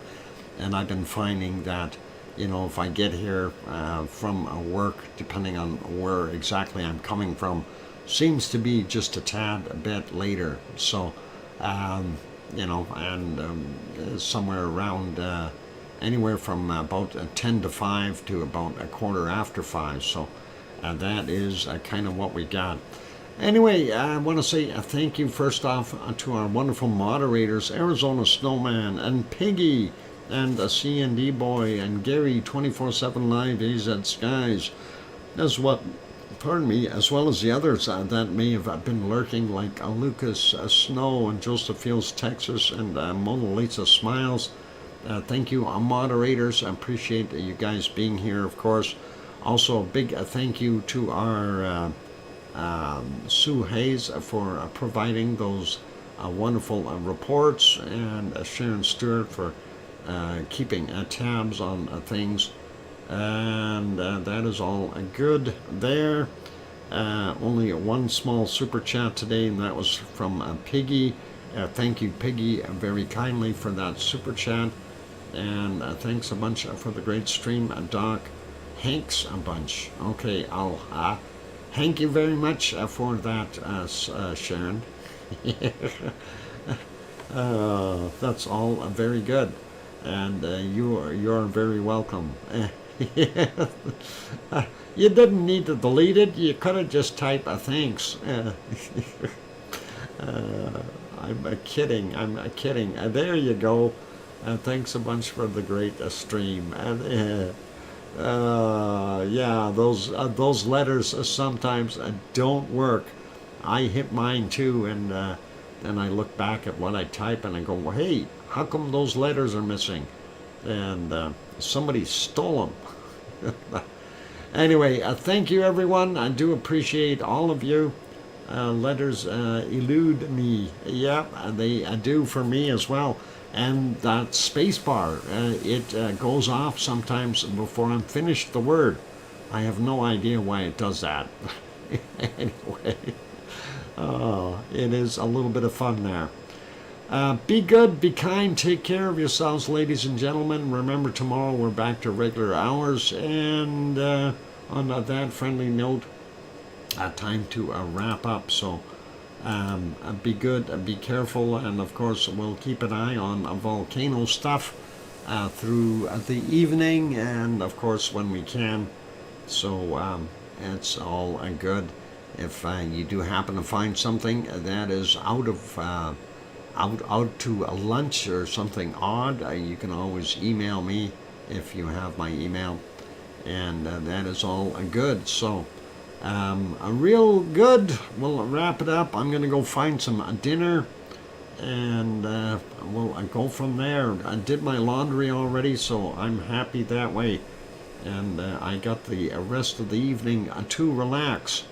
So have yourselves a wonderful evening and a night and a good day to all of you. And only one thing left to add. Please, please make sure you tell your loved ones that you love them tonight, for tomorrow is never promised. I'm your host, DrFox2000, here in Edmonton, Alberta, Canada. We'll see everyone tomorrow. A good night and oink oink!